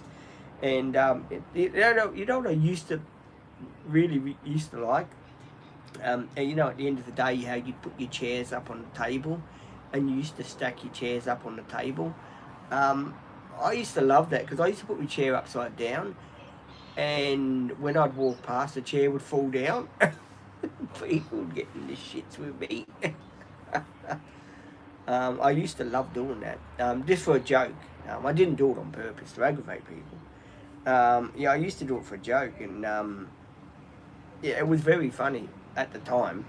But looking back at it now, I could see how childish it probably was. But back in the day when you were a kid, about 14, 15, 16, something like that, you in your teenage years, you like to have a bit of fun, you like to have a bit of a laugh and do all those things that go with it. And that for us was pretty cool. Or the teacher would get us to stack the chair, and then someone else would stack the chair that way, sort of thing. And if you didn't have it on the edge of the table, the chair would collapse and fall off the table. I remember that. I also remember when I was at school, when I was about 17, before I left, the teacher that I had, whose name Mr. Bennett, good teacher, good fella, taught me how to play Battleship. You could play it on paper or noughts and crosses, stuff like that.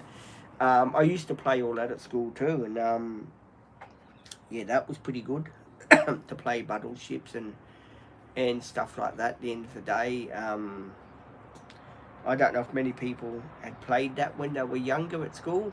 If you do remember playing battleships, please leave it down in the questions here if you did play battleships at school when you were younger, and go to swimming. Who remembers the swimming classes where we all had to go swimming? It was either on a Thursday or Tuesday, I think it was, and you'd go swimming, right? And you jump in the swimming pool, and it would be you go to a local swimming pool area, right, to do your swimming, right, and it would be completely what was it, Mazda again? It would be completely cold in the swimming area. I don't know who remembers that, but back in the day we used to go swimming. Oh, Mazda is back again. We used to go swimming. Why does this car keep coming back and going? There's a lot of people here that really make me laugh. They get in their car, they go, then they come back, then they go again. It really makes me laugh. Hang on, guys. I'm back in a minute. I'm going to get something to eat. Here, what, you want to come or what? You want to stay here? I stay here. Stay. Uh,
Aye. Aye. Sorry guys, I tried to fix that door again. It was opening the wrong way, so I tried to fix the door and didn't have much luck with it, unfortunately.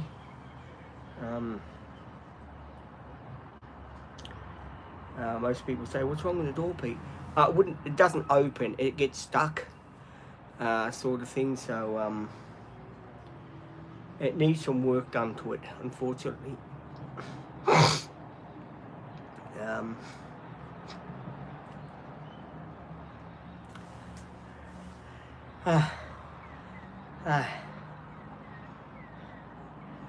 It was quite funny. He had to see me try and fix the door.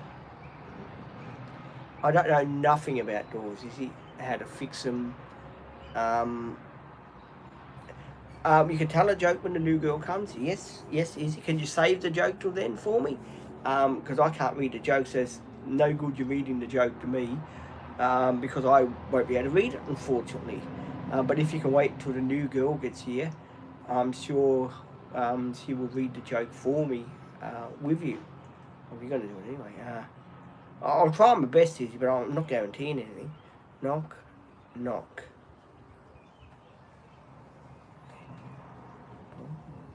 No, I'm sorry, Izzy, I can't read the joke.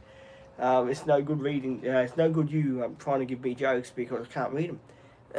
So I do apologise, Izzy. I am truly sorry, but it's very hard for me to read a joke when I struggle with my reading. I have to do some reading. Yes, I do have to. Me and Olivia have to get back onto the reading.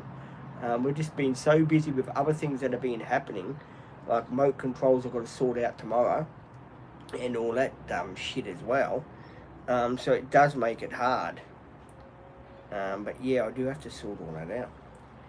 It's what did they say? It's another nail in my coffin.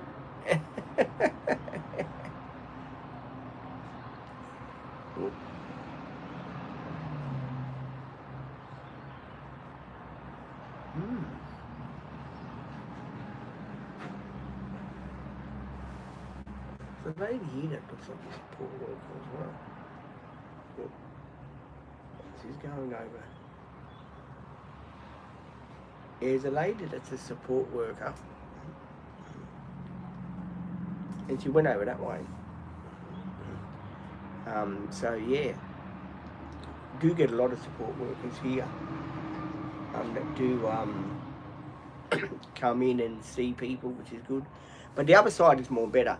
The other side, if you live the other side, you go onto the area called Cotloo Street, and that's pretty good. That's where the shop is. Around here, around that side is where the shop is. That's a pretty good area to live. Over on this side, it's Woodall Street. It's the street around the corner from Cotloo Street. So, you know, for me, I do like Cotloo Street, because that's where I used to live in that area. That was the main road where I used to turn off of and go in that street. But unfortunately now I'm living in this side instead of living on the other side, because again Dad didn't want to buy the unit there. It was 655,000, I think it was, but he would have got it cheaper than that, and he didn't want to buy it. It was bigger, had a garden, 2 bedrooms. The garage was in its own, so the garage was your garage. You had your own little driveway. It was really cool. There was a room for Bluey as well. It would have been great for the dog. Put a little fence around there. My father didn't want it, and you know, Mum did want it. In all fairness, I know I don't get on with my mother sometimes, but she wanted the unit. But the old man he's very tight with his money. He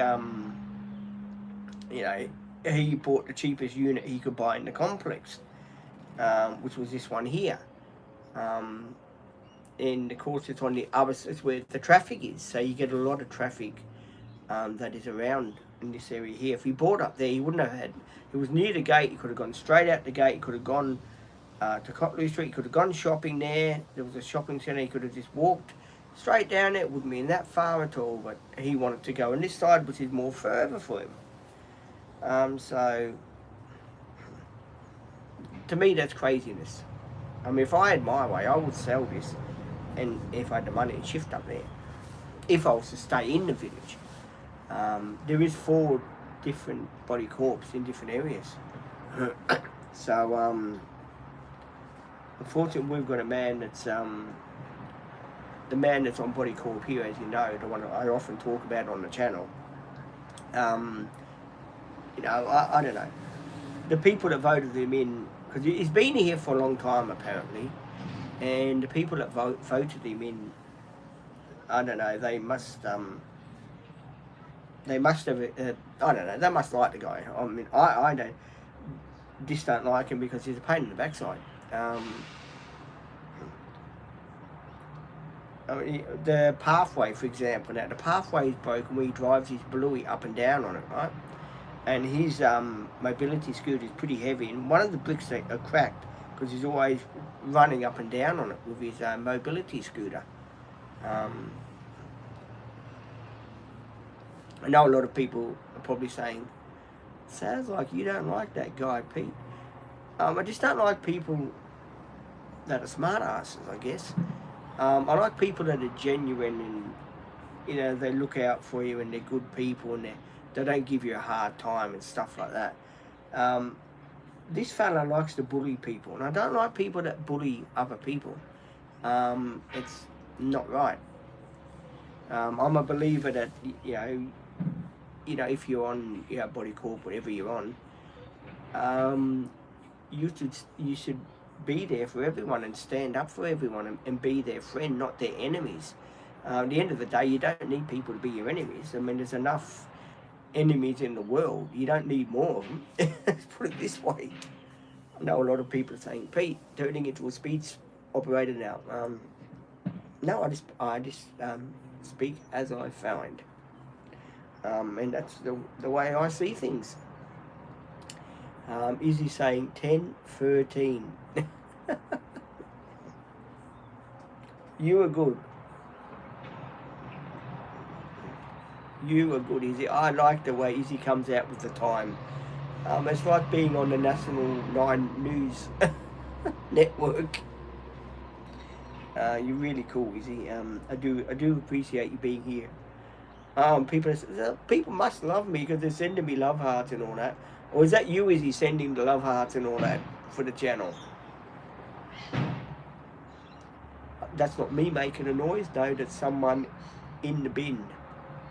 Or someone that's been there, done that. A lot of people figured. A lot of people are probably saying on the channel now, material, getting bad. It is. I'm gonna get rid of the guy. I always just joke around about stuff like that. That's when Sophie and I first started the TikTok channel. Now here's a story. When Sophie and I first started the TikTok channel, we used to joke a hell of a lot about what we were going to put on the TikTok channel and how that was going to be running and what we were going to do on it and what funny things we'd put on it and stuff like that. And but basically that channel has really come a long way in a short time. Actually, I'm very proud of that channel. That channel's done good, and so is this channel too. I mean, this channel's done pretty good in the short amount of time that it's been on here. I've got to admit that, and I'm still waiting for Bill 1987 to jump on because I'm sure he'd like to hear what I've got to say to him. I don't think he's a subscriber anymore. I don't know if he is or he isn't. I'm hoping you are, Bill. If you are a subscriber, Bill, please jump on the channel. I'm trying to get Hippie Trev to join the channel to be a subscriber. Because I'm always watching his videos. I am a subscriber of his channel. And I'm always giving his videos. I like his videos. He does good videos. So yeah, if you're on here, Hippie Trev or Bill, give me a shout out on your channels, and I'm giving you a shout out.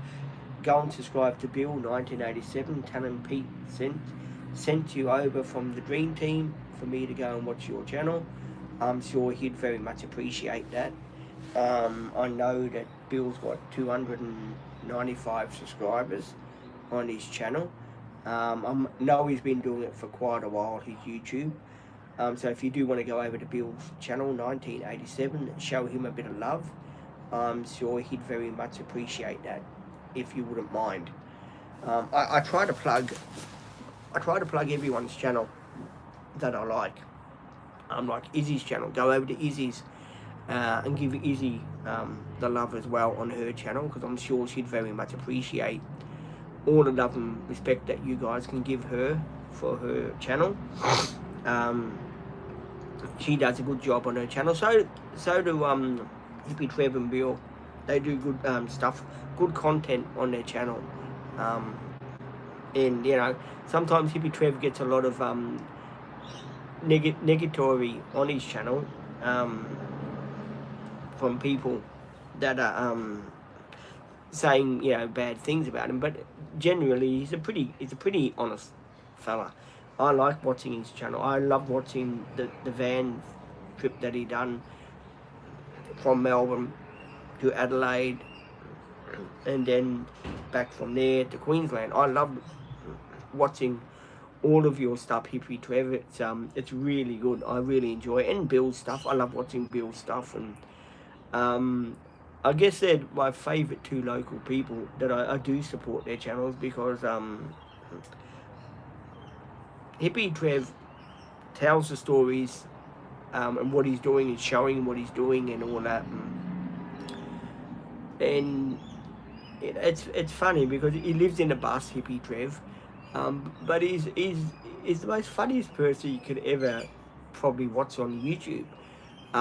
This is my point of view, and poor people say you must be very biased, Pete. No, I'm not biased. I just speakers I find, and he's a good YouTuber.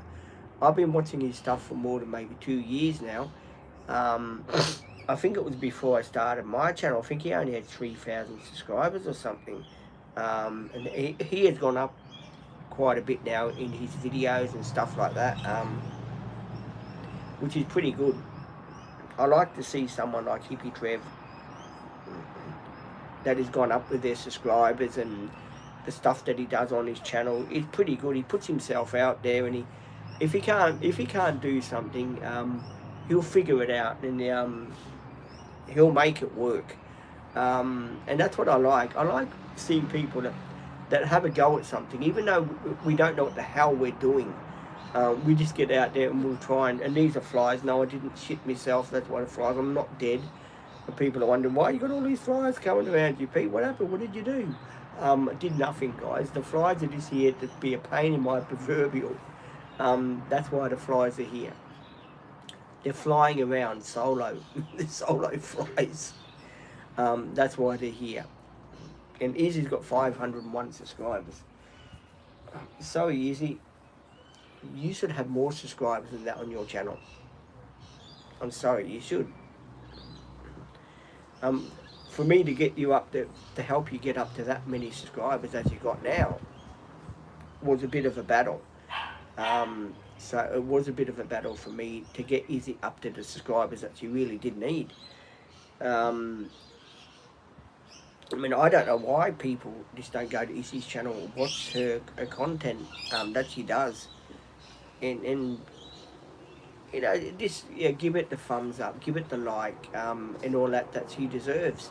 At the end of the day, Izzy Sparkle Princess does a really good job on her channel. I've never met a person which is so down to earth. Izzy's always got someone's back on the channel. She's always doing cool stuff on her channel, and always doing the stuff that she can do. Basically, she doesn't pretend to be someone she's not. What you see with Izzy is like me, is what you get, sort of thing. And you know, to see her only with 501 subscribers on her channel, yeah, that's I would like to see Izzy get more than the subscribers that she's got on the channel, because she does a good job on the channel, and she does need the recognition that she should be getting to get more subscribers, so it helps her channel grow. At the end of the day, we're all here to grow our channels, don't get me wrong, but we're also here for you guys as well. And I know I've been popping in and out, doing this, doing that with the dog, and I know a lot of people, you know, getting frustrated about that, and I do apologise about that. Someone from Facebook is just giving me another message, which is that's cool. Yeah, at the end of the day, we do try to help one another on the channel. We're like one big community on YouTube. I know I'll never be recognised by someone like Jason Crocker, or say me the Bus Grease Monkey, or people like that. That would be good to be recognised by, like Jason Crocker, for him to say, oh, I found another channel, I watch his channel, he's down in Australia. It would be good to get recognised by one of those people, because they could really make your channel take off. Even Hippie Trev, I don't think Hippie Trev knows who I am on the YouTube scene. I don't know if he watches my videos and stuff like that. I hope he does watch the videos, and you know, it would be good to get in contact with him and do that with him, sort of thing. At the end of the day, it's good to meet different people on the channel. Even to be, you know, recognised by someone like Hippie Trev, and you know, the Crocker, Jason Crocker, one that does the Crocker Life and stuff like that. That'd be really, I reckon that'd be really cool. But you know, it's what it is. You know, you never know. Maybe one day I'll get lucky. Who knows? A lot of people are probably saying, Pete, you never have much good luck, do you, boy? No, this is true. I don't really. I don't have much good luck. The luck, I do believe in this saying, the luck is the luck you make yourself. If you make a good choice in life, well, that's good. If you make a bad choice in life, well, that's no good. You do make life choices that are probably no good in life, but at the end of the day, everyone stuffs up in life. No one is really perfect in the life choices they do make. I'm certainly not. I make a hell of a lot of stuff ups, as you guys would know on the channel. If you've been here long enough, you know what happens and what doesn't happen on the channel. Basically, I just tell it like it is and film what I film and show you guys the everyday living of how I do stuff and how I do this and how I do that. A lot of people like it, a lot of people don't like it. I know a lot of people think, what about the barbecue shapes? Why don't you get the barbecue shapes out? Those barbecue shapes are dangerous. They've really got a bit of punch to them, those barbecue shapes, I tell you that. But they're good. I do like them. I've got to admit, barbecue shapes are pretty good. They've got a bit of poke to them. But eat them long enough, you're in the toilet. It's the only trouble. They do give you the. It's something I don't want to get into, but you guys know where I'm coming from with that sort of and we have got the cleaning lady. The cleaning lady is coming at 2:15 in the afternoon. Yes, I haven't got the battery box. I'm plugged into the electricity, so that's pretty good. I can just do the live stream and not worrying about running out of power for the phone, because I am on my phone and I'm just doing it from the phone. And I did delete a whole heap of videos that I already had posted from my delete file to give me more storage, because a lot of people saying, well, have you got more storage? I have got more storage on the phone. Yes, I have. So I'm happy about that. I don't know how much storage I've got. I hope I've got enough for tomorrow, because I'll be filming with Olivia. I'll be filming a solo drive when I go to the mechanic, because Olivia will be in her car and I'll be in the van. So I will be filming that Izzy, the drive on the way down. I'll get the camera set up. I'll pull the van out here in the morning so we can hit the road early. I'm going to go toilet. Might get the barbecue shapes out.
I know a lot of you people are thinking, oh Pete, no, you haven't got the barbecue shapes out. Yeah, barbecue shapes are right here. People are going to say, gee Pete, this is going to be a really, really, really funny channel with you eating barbecue shapes on it and then leaving the channel because you've got to go to the little boys' room. Found some of those hot chili chips.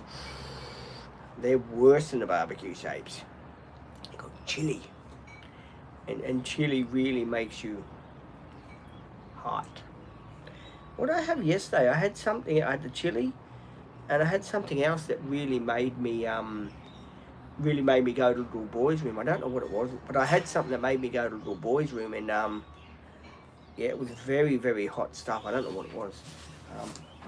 Oh, sorry, That wasn't me. That was the man underneath my couch that's hiding.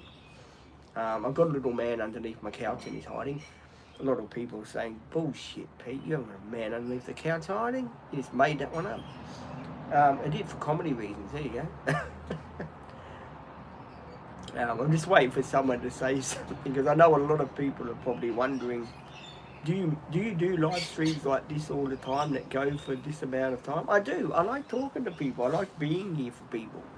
I like seeing all you guys and having a bit of laugh, having a joke, and it brings a smile to my face. You know, having a joke, having a laugh, and me being me sort of thing, and you know, letting me hair down a bit. And a lot of people saying, your hair's long enough to let down there, Pete. We know that. We can see that from where you're sitting. Yeah, that's true. The dog is here around here. I can smell the dog. He's around here somewhere. Hang on, guys. I just want to check something. Hang on. Because this morning, as you know, you're going to have a barbecue shake. As you know, money comes out of my account. Mm.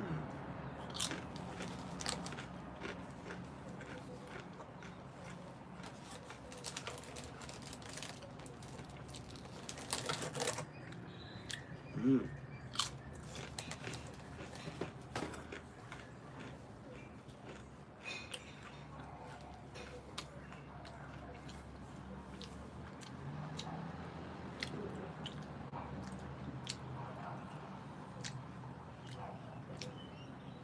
No, I'm not going to have too many barbecue shapes, guys. No.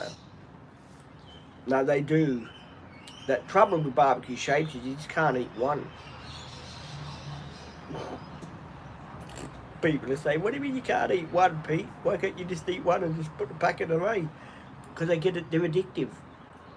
Barbecue shapes are addictive. You get addicted to them.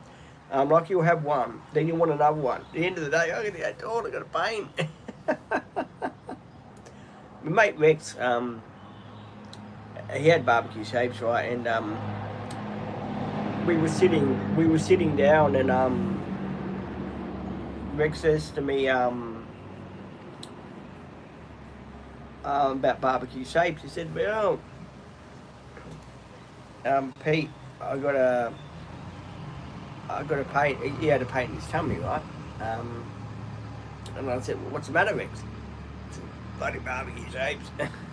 So yeah, it was quite funny. It wasn't funny he had a pain. Don't get me wrong. No one wants to have a pain through barbecue shapes, but yeah, he did. And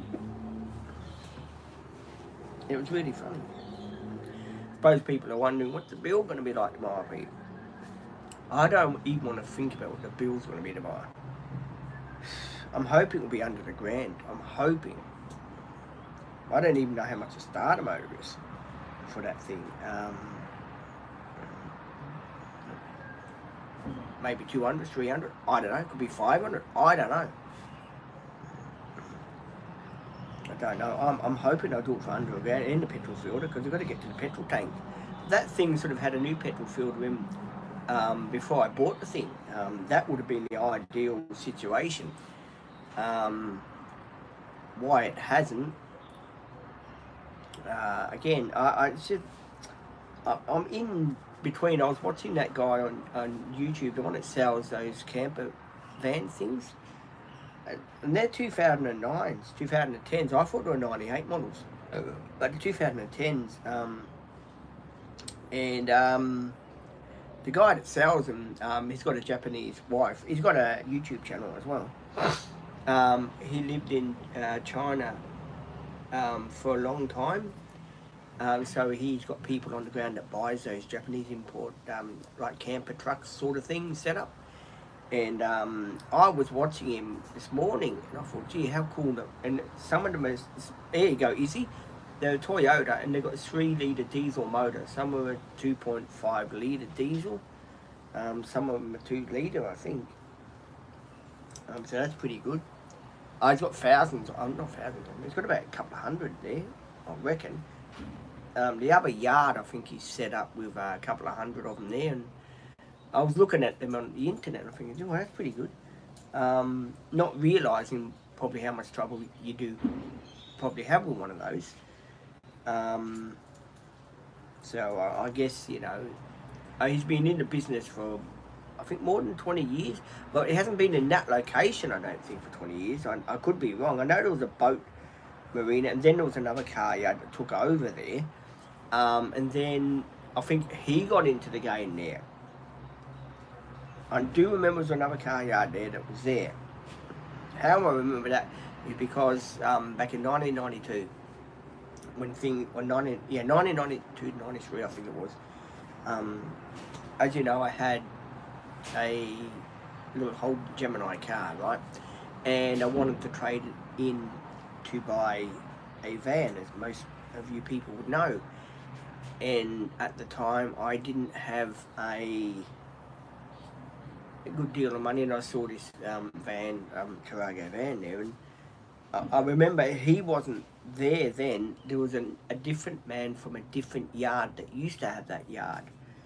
And he had all sorts of vehicles there, so that's how I remember it wasn't him, it was someone else that used to own it. I don't know if he's been there 10 years, I can't remember, I have to look it up, how long he's definitely been there for. I know it's over, maybe over 10 years, or I'm going to put these away, his barbecue shapes are no good. Oh man.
Here, boy.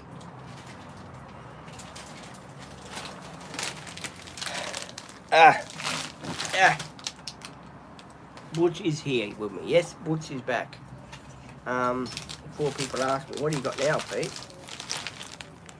People are going to say, oh no, Pete, you haven't, have you? I'll put them over there. Yeah, there for a bit later on, yeah. Izzy, it's been a long live so far, hasn't it, Izzy? What do you reckon? How long have I been on for, Izzy, if you don't mind me asking? Izzy knows all about when I do a live stream, how long I'm on for, how long I'm not on for. Has it been a long live, Izzy, or what? Oh, excuse me.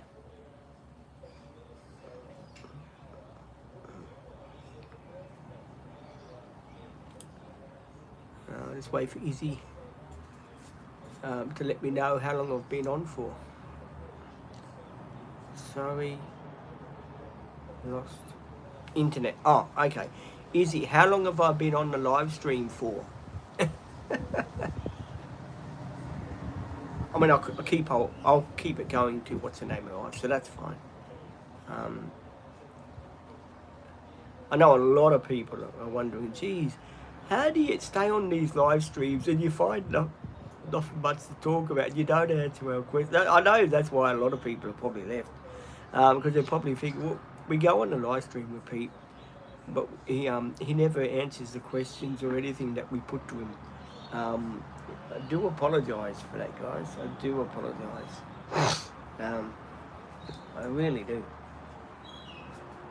It's not who I am.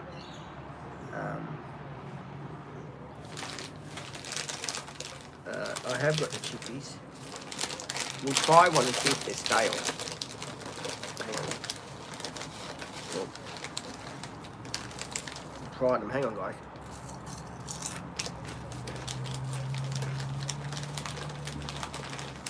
Mmm.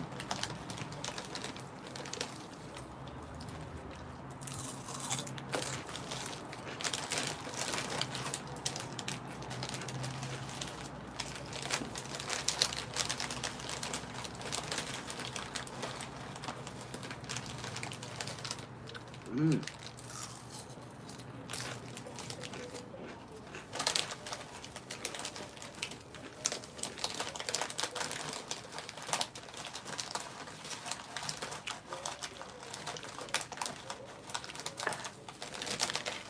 Beyond the chips, they're hot. Mmm.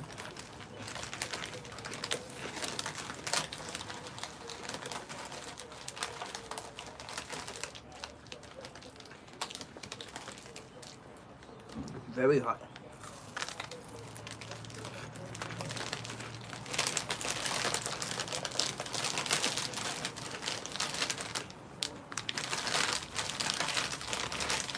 Mmm. Mm. Now I add some water and wash my hands. I'll show you how I wash my hands.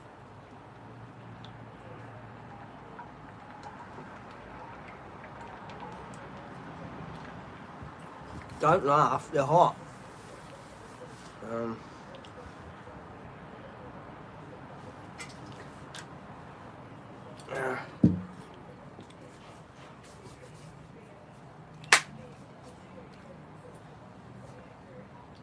People are going to say, "Gee, Pete, that was a clever one, wasn't it?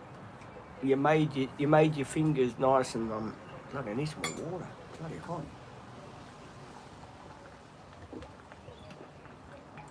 Mm.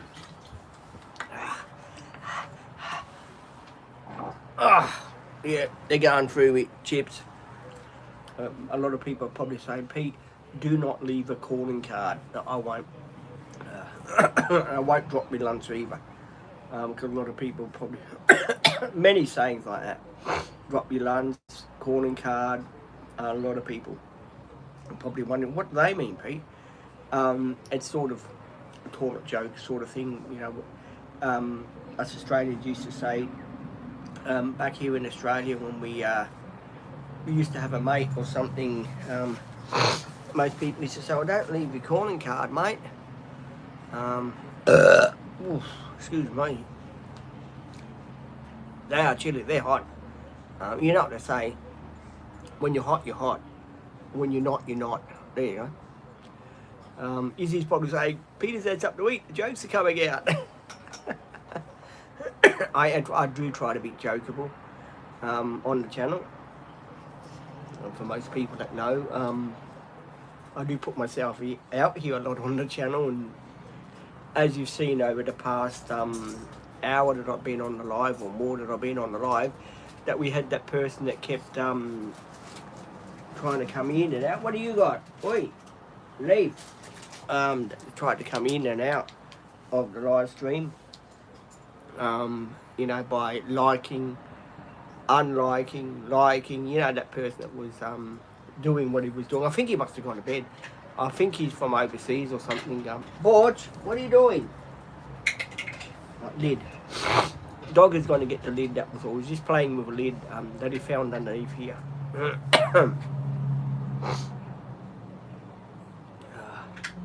Yeah, it's got a lid. He's chewing on a lid.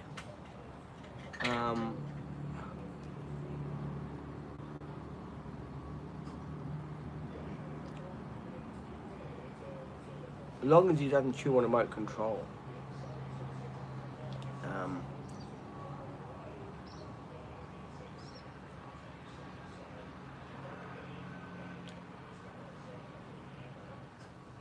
Dog hasn't done the other thing yet. We're still waiting for him to do something, but he won't do the other thing yet. Dad said he took him out. He done 3 wee-wees when he took him to the toilet. And that was pretty cool. They've done three of those, but he hadn't done a number 2 yet. I don't think he's had. He had 3 plates of food. Maybe he had a bit of a tummy ache. He usually does that in the morning when he goes to toilet. But unfortunately, either he hasn't had enough to eat yet or something like that.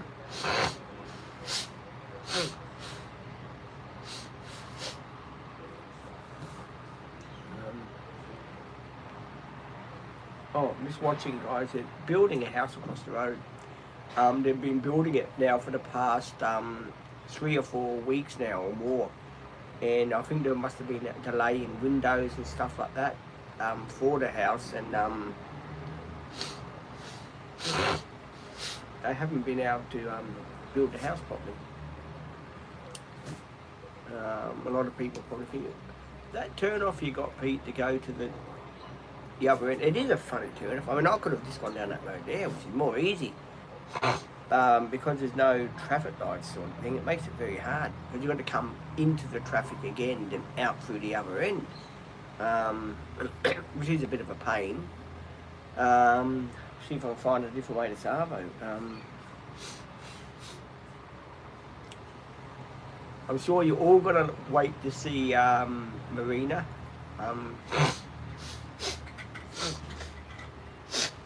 Dog has still got the thing in his mouth here. Is that a truck up here? Yes, it is a truck.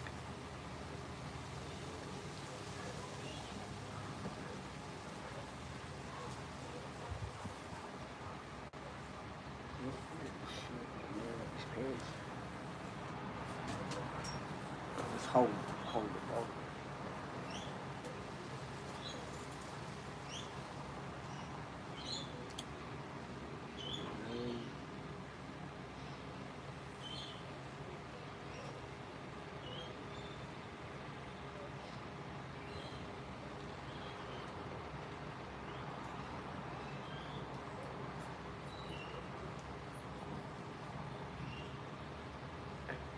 I haven't seen our friend. He hasn't gone out yet. His car's tucked away in the garage.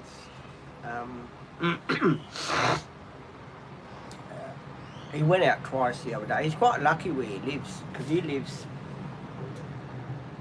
up that way more, right? So he can easily just walk across to the thing if he wanted to. So he's pretty lucky that way. I'm sure his unit goes up that way, but the stairs. I don't think there's another unit there. I think that's his unit. I haven't checked it out properly. I'm waiting for him not to be there so I can walk past his house and sort of go up the stairs and see if his unit is where it backs. Well, that wasn't me that dropped something on the road before people say, is that you, Pete? I guess maybe it's the truck delivering stuff for the house that they're building. It was a one-story house across the road there. It was one story because it's next door to where my ex used to. Her father bought the house for my ex. A rental property actually. There's another story of that, and I'll share it with you. My ex-girlfriend's father, right? He bought a house, an investment house, right, in Southport, across the road from the retirement village here, right? And Angie, my ex-girlfriend, says to me, "Oh, I've got to go and sign some paperwork because Tata's buying a house." And I said, "Okay then."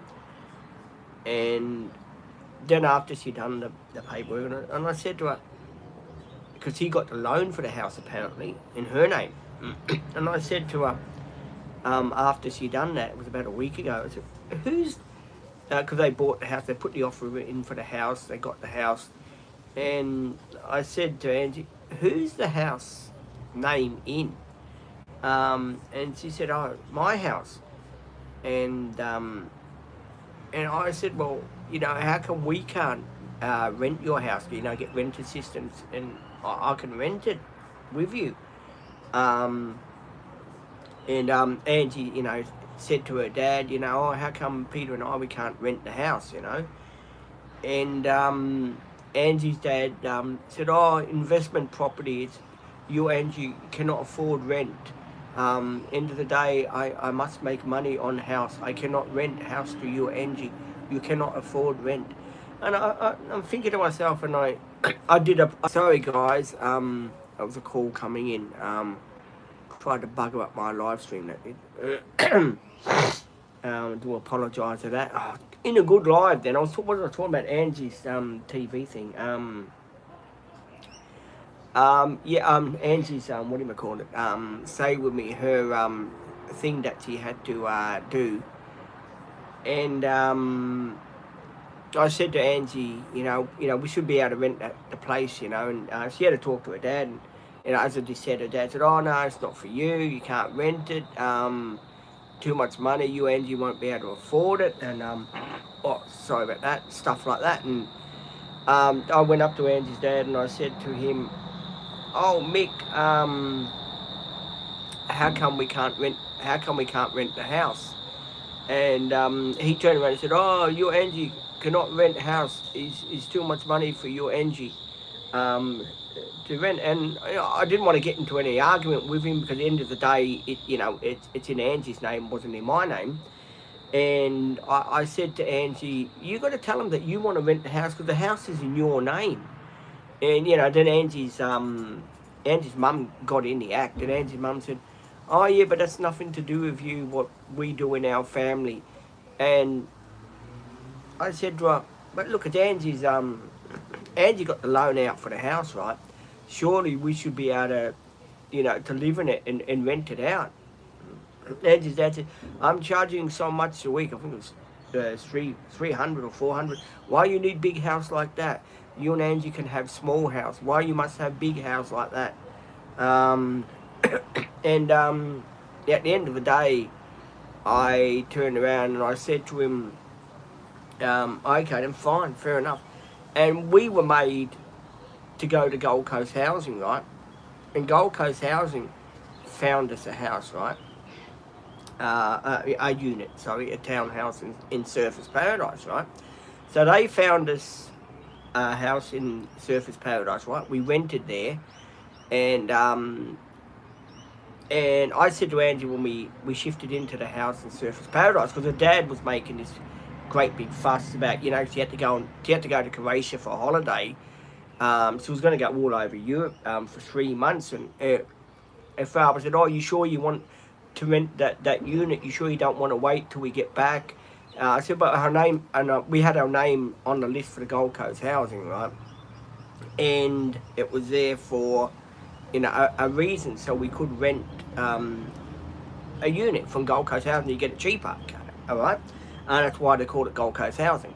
So Angie and I put our name down. Our parents came. We had an interview with a person named Gary over there back in the day. And we didn't know that in 6 months or 5 months we were accepted for our unit. And it was a week before Angie was going on holiday, or 2 weeks before Angie was going. It was 3 weeks, something like that anyway. And Angie's dad said to me, I went up there because they lived up Mount Nathan, so I went up there, and Angie's dad said, oh, you want to rent house and rent the unit, and what they offered us. And I said, yes, I do. Oh, sorry. And Angie's father said, oh, that's up to you and Angie. You must talk about that. And Angie's dad said, me, I'm not happy because we're going away. Angie's going to pay rent for 3 months and she's not going to be there, sort of thing. And I had to talk to Angie's mum. I said, well, what do you reckon, Sue, about Angie and I renting the unit? We probably won't get an opportunity to do it again. They probably might put us back on a waiting list or something like that. And Angie's mum said, look, you and Angie have to decide if you're going to do that. So anyway, we had a talk. Angie's father boarded to college because it was a college day. It was on a Friday, a college day. After college, we went to sign the paperwork.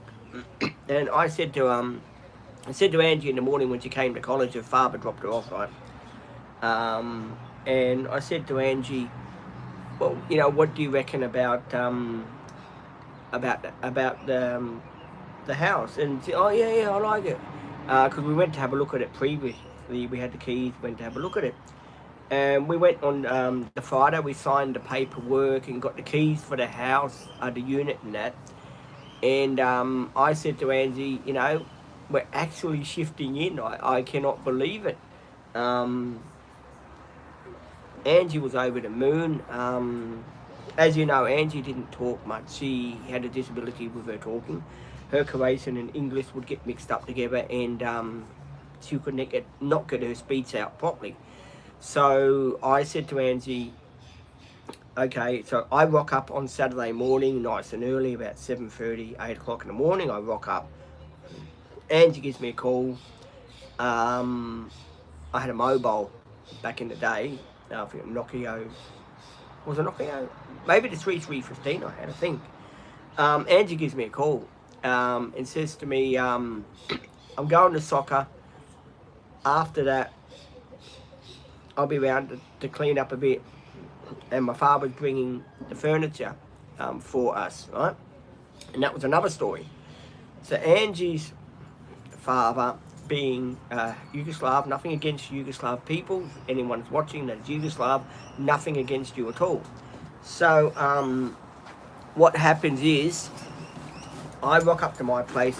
Angie's dad comes and gets my wall unit for my stereo and my record player and stuff like that I had back in the day, right?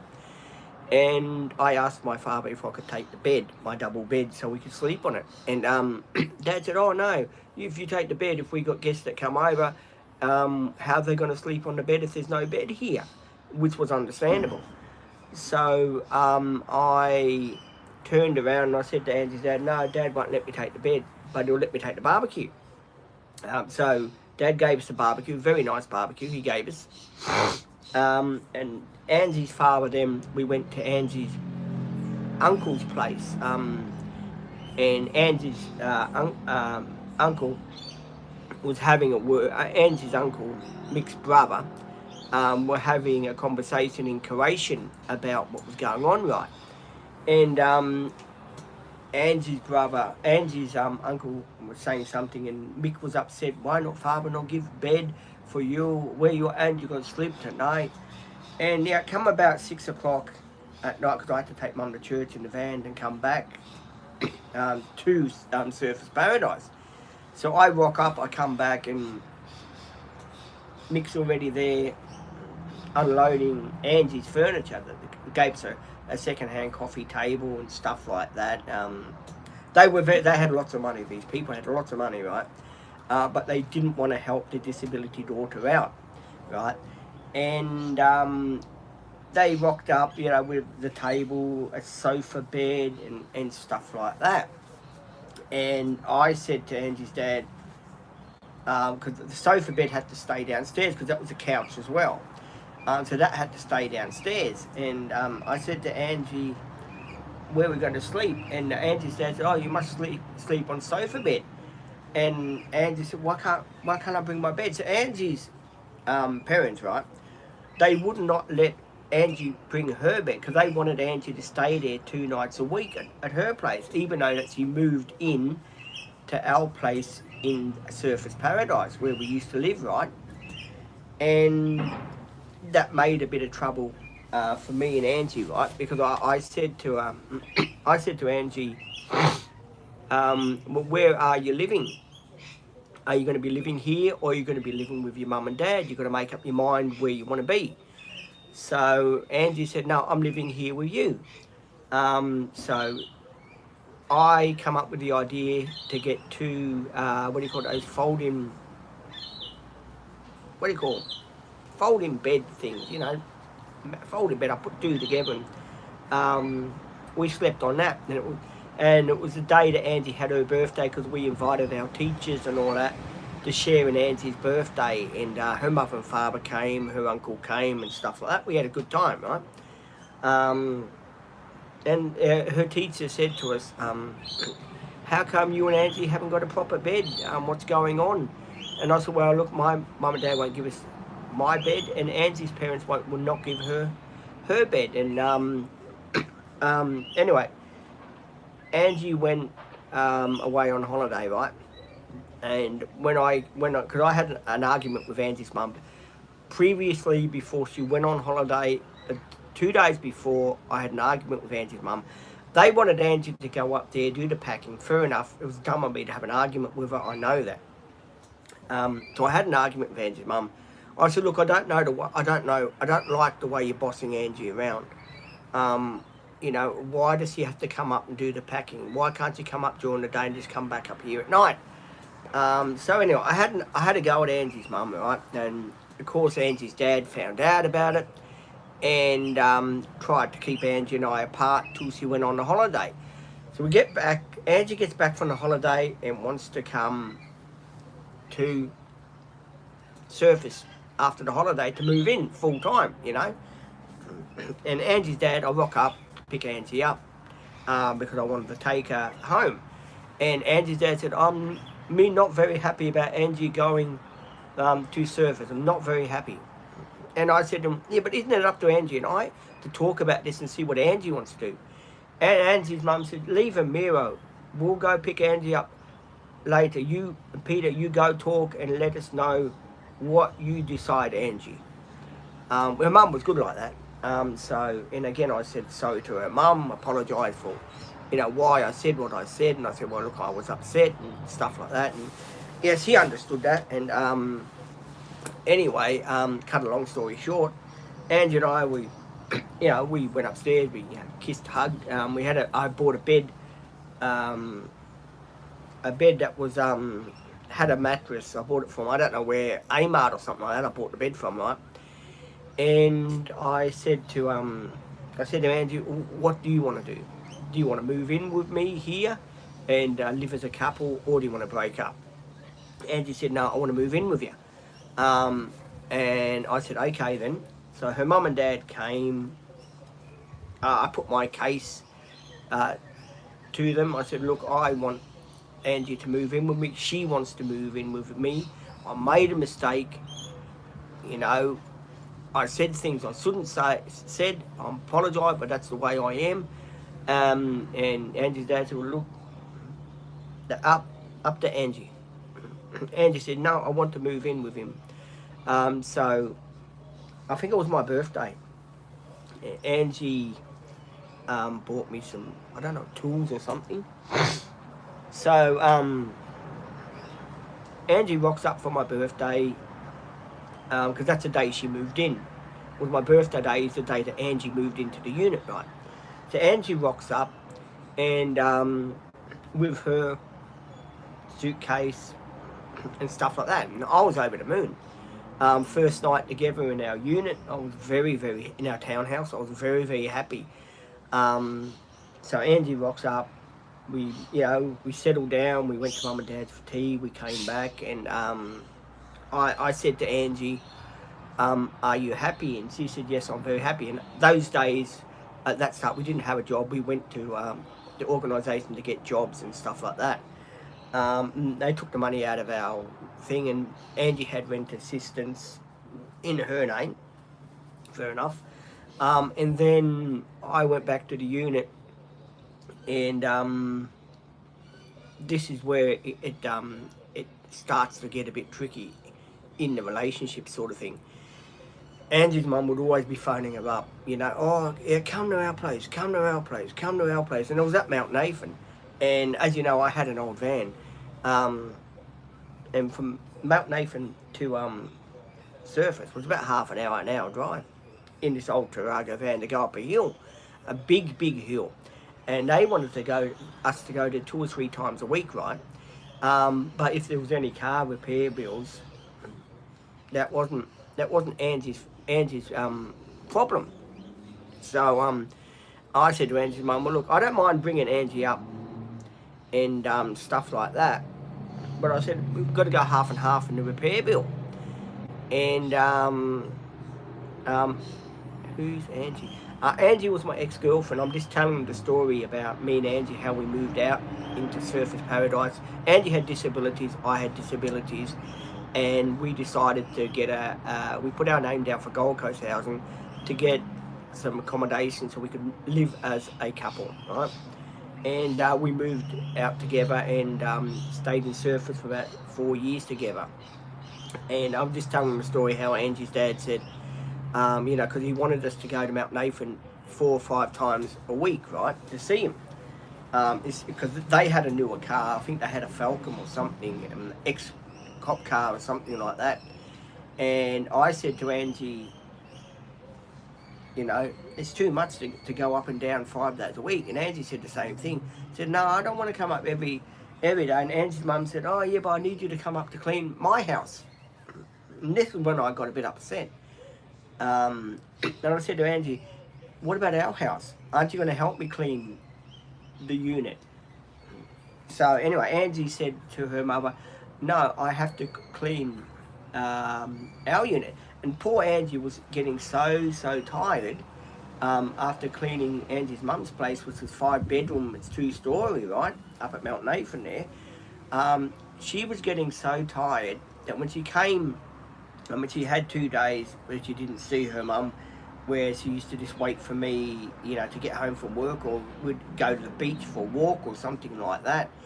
But Angie would be so tired that she wouldn't even have the energy. She used to do the vacuum cleaning and the ironing, which I was grateful for, and that she helped me out like that. But we used to go shopping together, like Angie's, hey John boy, Angie's mother would, you know, I'd meet them at shopping after I'd finished work, because I used to work in a gearbox place part-time, parts washer, washing the gears that were inside the gearbox, learning how to pull diffs out of cars, putting them back in.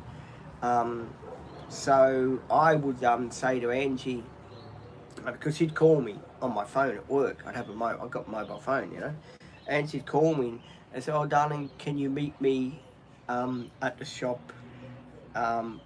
We picked up your mum, can you meet us at the shop please, at the shopping centre, blah blah shopping centre. And I used to be there, and so I used to go straight from work and go there, take the shopping home, and I used to stay with me, do the shopping with Angie, help Angie pay for the shopping, because our parents used to give us our money, because they were in charge of our pension money back in the day, which I sort of learned back in the day to be more independent with my money and stuff like that, like I am now, sort of thing. Anyway, so we used to go shopping, right? We'd buy what we need, what food we need and stuff like that. And I said to Angie, you know, now we have to go home and unpack the groceries, and I had a quick shower because I had to go to mum and dad's. It was every Friday.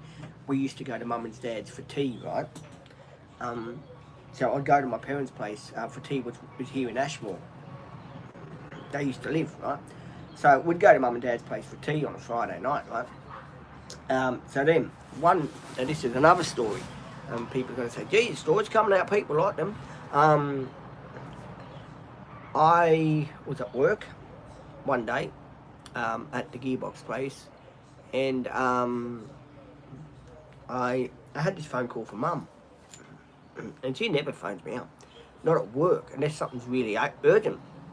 And she said to me, your uncle Henry's got cancer. This was about maybe 18 years ago now, right? Said, your uncle's got cancer. We need you to, you know, come have a shower, then take us to Brisbane Alamanda Hospital where he was.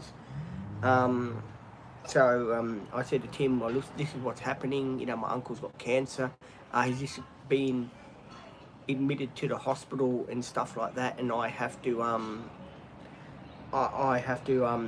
home to my parents' place, have a shower, and take him to Brisbane Hospital. If Angie phones, can you let her know that I won't be there because I can't get in contact with her? No, Tim said, no, you go, mate, you go. So luckily Tim said I could go. So it was in the afternoon. I was going to finish at about 4. I finished about 3 instead, which was good. I didn't start till about 12 o'clock, so I managed to get 3 hours in, that was all. So I woke up, and of course Angie was at surface. She was getting worried. It was raining heavy. She was getting worried. She didn't know where I was. So I was at Brisbane Hospital. I was sitting down and I was talking to my uncle because he was pretty quick. He only had 6 weeks to live, something like that. And the phone kept ringing, and I said, "Hello, who's there?" And Angie said, "It's me, darling. I'm hungry." I said, "I'm in Brisbane." And she thought I was joking. She said, "What are you doing in Brisbane?" I said, "My uncle, he's got cancer. He's very sick." And Angie said to me, "Oh, what time will you be back?" I said, I'm heading home in another hour. I'll be back on the coast in another hour because I have to drive from Brisbane to the Gold Coast." So I didn't get home till about 8 o'clock. I stopped at Mum's place because Mum had a meatloaf that she'd done for us for our tea. So I pulled up. I filled up the van on the way home because it was near empty, going all the way to Brisbane and back. So I pulled up. It was 7:45 at night. It was raining so heavy I could not see it even to get into surface. It was just so heavy, the rain. And I rocked up at about 7:45, as I said. I sat down. Angie said, "Are you okay? Would you like a wine?" I said, "Yes, please. I would like a wine." And Angie said, "Oh, your boss phoned up, by the way, Tim." So I phoned Tim back. I said, "Oh, Tim." I said, "Oh, how did it go, Pete? What happened with your uncle?" I said, "Well, he's only got 6 weeks to live." He said, "Oh, I'm so sorry, my friend. I'm so sorry." I said, "Look, Pete, is Angie working tomorrow?" I said, "No, she isn't." He said, "Right, you take the day off too. It's Friday.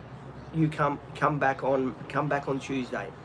And I said, "Oh, you don't have to do that to me, Tim, because I know we've got so much work going on." He said, No. You need to spend time with your uncle because you'll never get the chance to probably do it again, Pete." So I did. He gave me 2 days off, plus I had the weekend. And my Uncle Johnny from Melbourne, which I haven't seen for about nearly 15 years, something like that. I didn't see him for. And he was up the hospital, and I rock up to the hospital with Angie, Mum and Dad sort of thing. We all rock up. And my Uncle Johnny was standing there in this grey suit, right? And he was standing there in a great suit. And I first said hello to my uncle and stuff like that. And I said, "Uncle Johnny, is that you?" He said, "Yeah, Pete, why?" He said, "I thought something happened to Uncle Henry because he was in a grey suit. I thought that he was the Undertaker or something." And my Uncle Johnny was always a person that would joke with you. And I don't know, my auntie said something to me because he was one of these people that didn't know when to keep her mouth shut, right?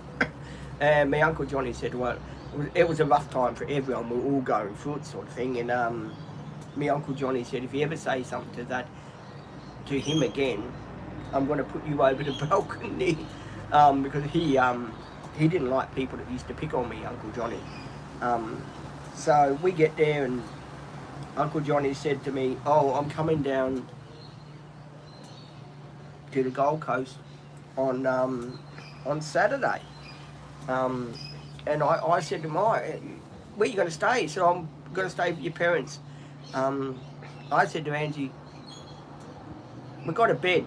Why didn't he stay with us?" Oh, sorry. And I said to my Uncle Johnny, I said, "Uncle Johnny, stay with us."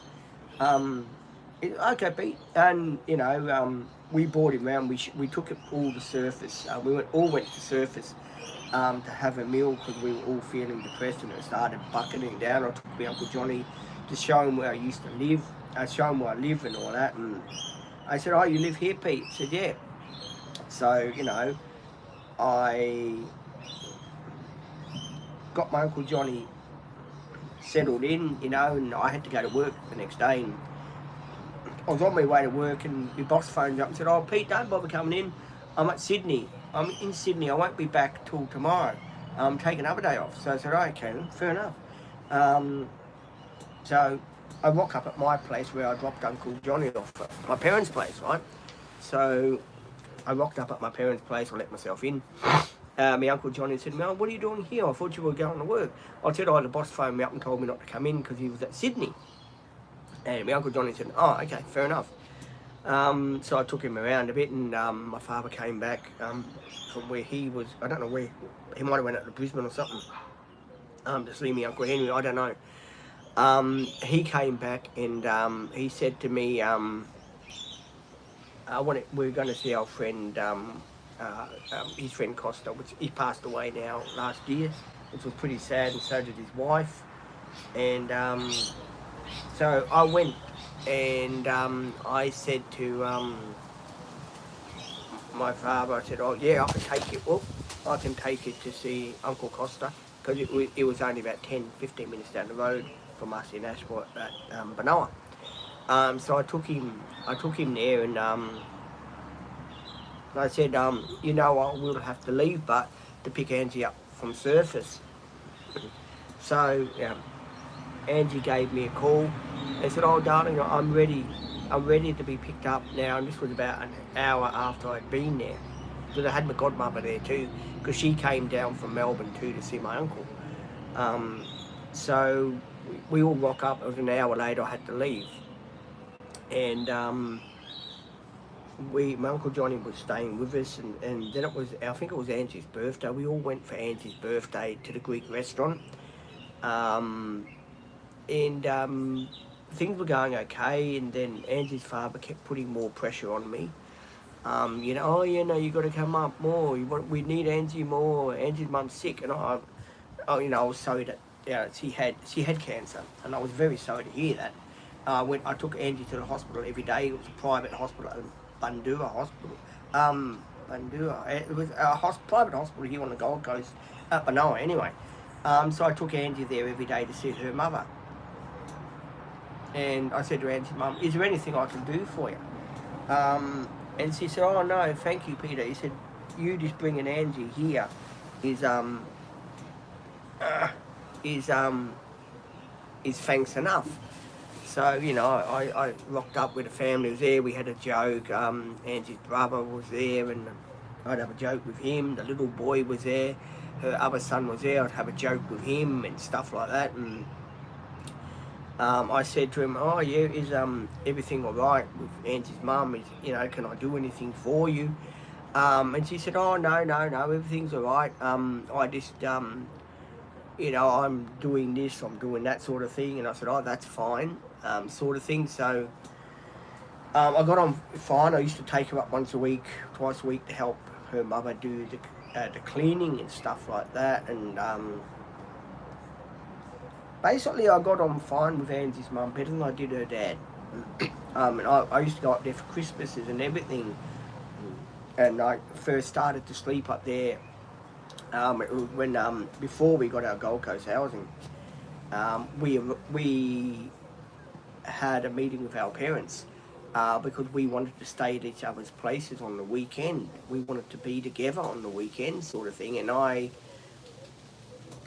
said to Angie's mum, because I rocked up, I was so nervous. This is the first time I ever rocked up to Angie's mum's place to sleep over there, right? So I rock up there, right? And Angie's mum was dead serious. I don't think she was mucking around. I said to Angie's mum, "Oh, where can I put my stuff?" I said, "I'll put you in the guest room." I said, "Fair enough, I'm staying in the guest room." Angie said something to her mother in Croatian. That, no, I want Peter in my bedroom. Angie's dad said nothing. He said, "Go for it." So I went in Angie's bedroom and spent the night there, and I stayed the whole weekend. I stayed from Friday night till Sunday night, I think. 3 nights. And I woke up on Saturday morning, and I said to Angie's mum, which was named Sue, right? I said to a very nice lady, I said to Angie's mum, "I do apologise if I've done something to upset you about me, sleeping in Angie's room with her. I've got to apologise. I'm very nervous at this sort of thing. I don't do this very often. I'm not a person that sleeps around, sort of thing." And then she said, "Oh, no, it's fine, Peter. It's as long as you love Angie, respect Angie, I'm happy for you guys. You're like a son to me. So, and then Angie's dad comes up to me when he's in a good mood. He said, "No apologize to us. You're like a son to us. You tonight we have big barbecue."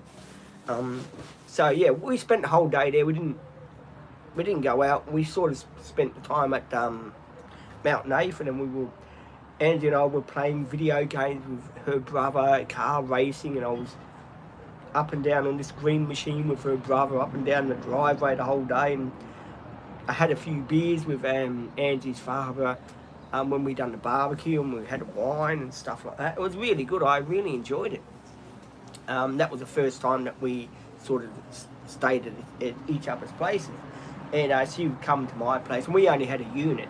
We didn't have a big house like Angie's parents had, right? And we stayed there, and I really did enjoy myself. I reckon it was loads and loads of fun when I was there, and I did enjoy myself. And how you? I'm good, Izzy. I'm just telling the story about me and Angie, about how long what we used to do when we were younger. Moving out and stuff like that. Um, and then when I went to Melbourne, because Angie and I sadly broke up after 10 years. And we went to Melbourne, and I had to go to Melbourne because I was really depressed over the breakup with Angie, and I wanted to be with family. And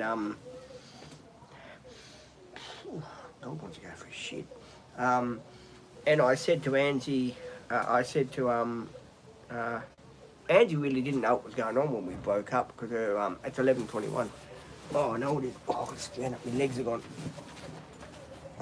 You want to go khaki? Dog wants to go. You want a khaki? Hang on, guys. Dog wants to khaki. You want to go khaki? You want to go potty? You want to do khaki? Hang on. What? You want a khaki? You want a khaki, Butch? Butch, you want to do pooper or what? Stuff out the way. You want to do a khaki or what? Come on. You want to do a khaki or what?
Oh, I'll fix it. I'll get the screwdriver so I can lift the roller up.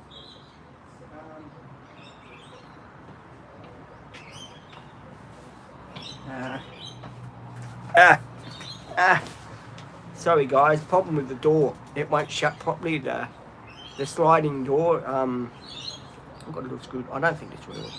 The sliding door. It won't lift up to shut properly. So we do have to. I do have to fix that. I've got the thing here, and I do have to fix that. It's a pain in the backside. It really is. 11:25 easy, 11:21 easy, not 11:25. Izzy, how long have I been on for? If you don't mind me asking. Izzy's going to say, how long have I been on for, Izzy?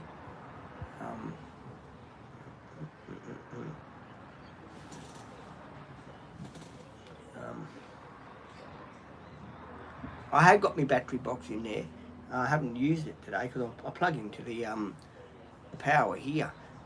But I will use that when I go out here and there. But when I do the live streams here, I'll just plug into that. It's more easier. Izzy, how long have I been on for?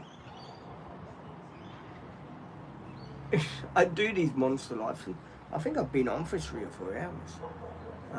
It's one of those live streams, Izzy, which is going to be quite interesting to see how many people have watched it so far. And I think I started about 8. Did I start about 8 o'clock?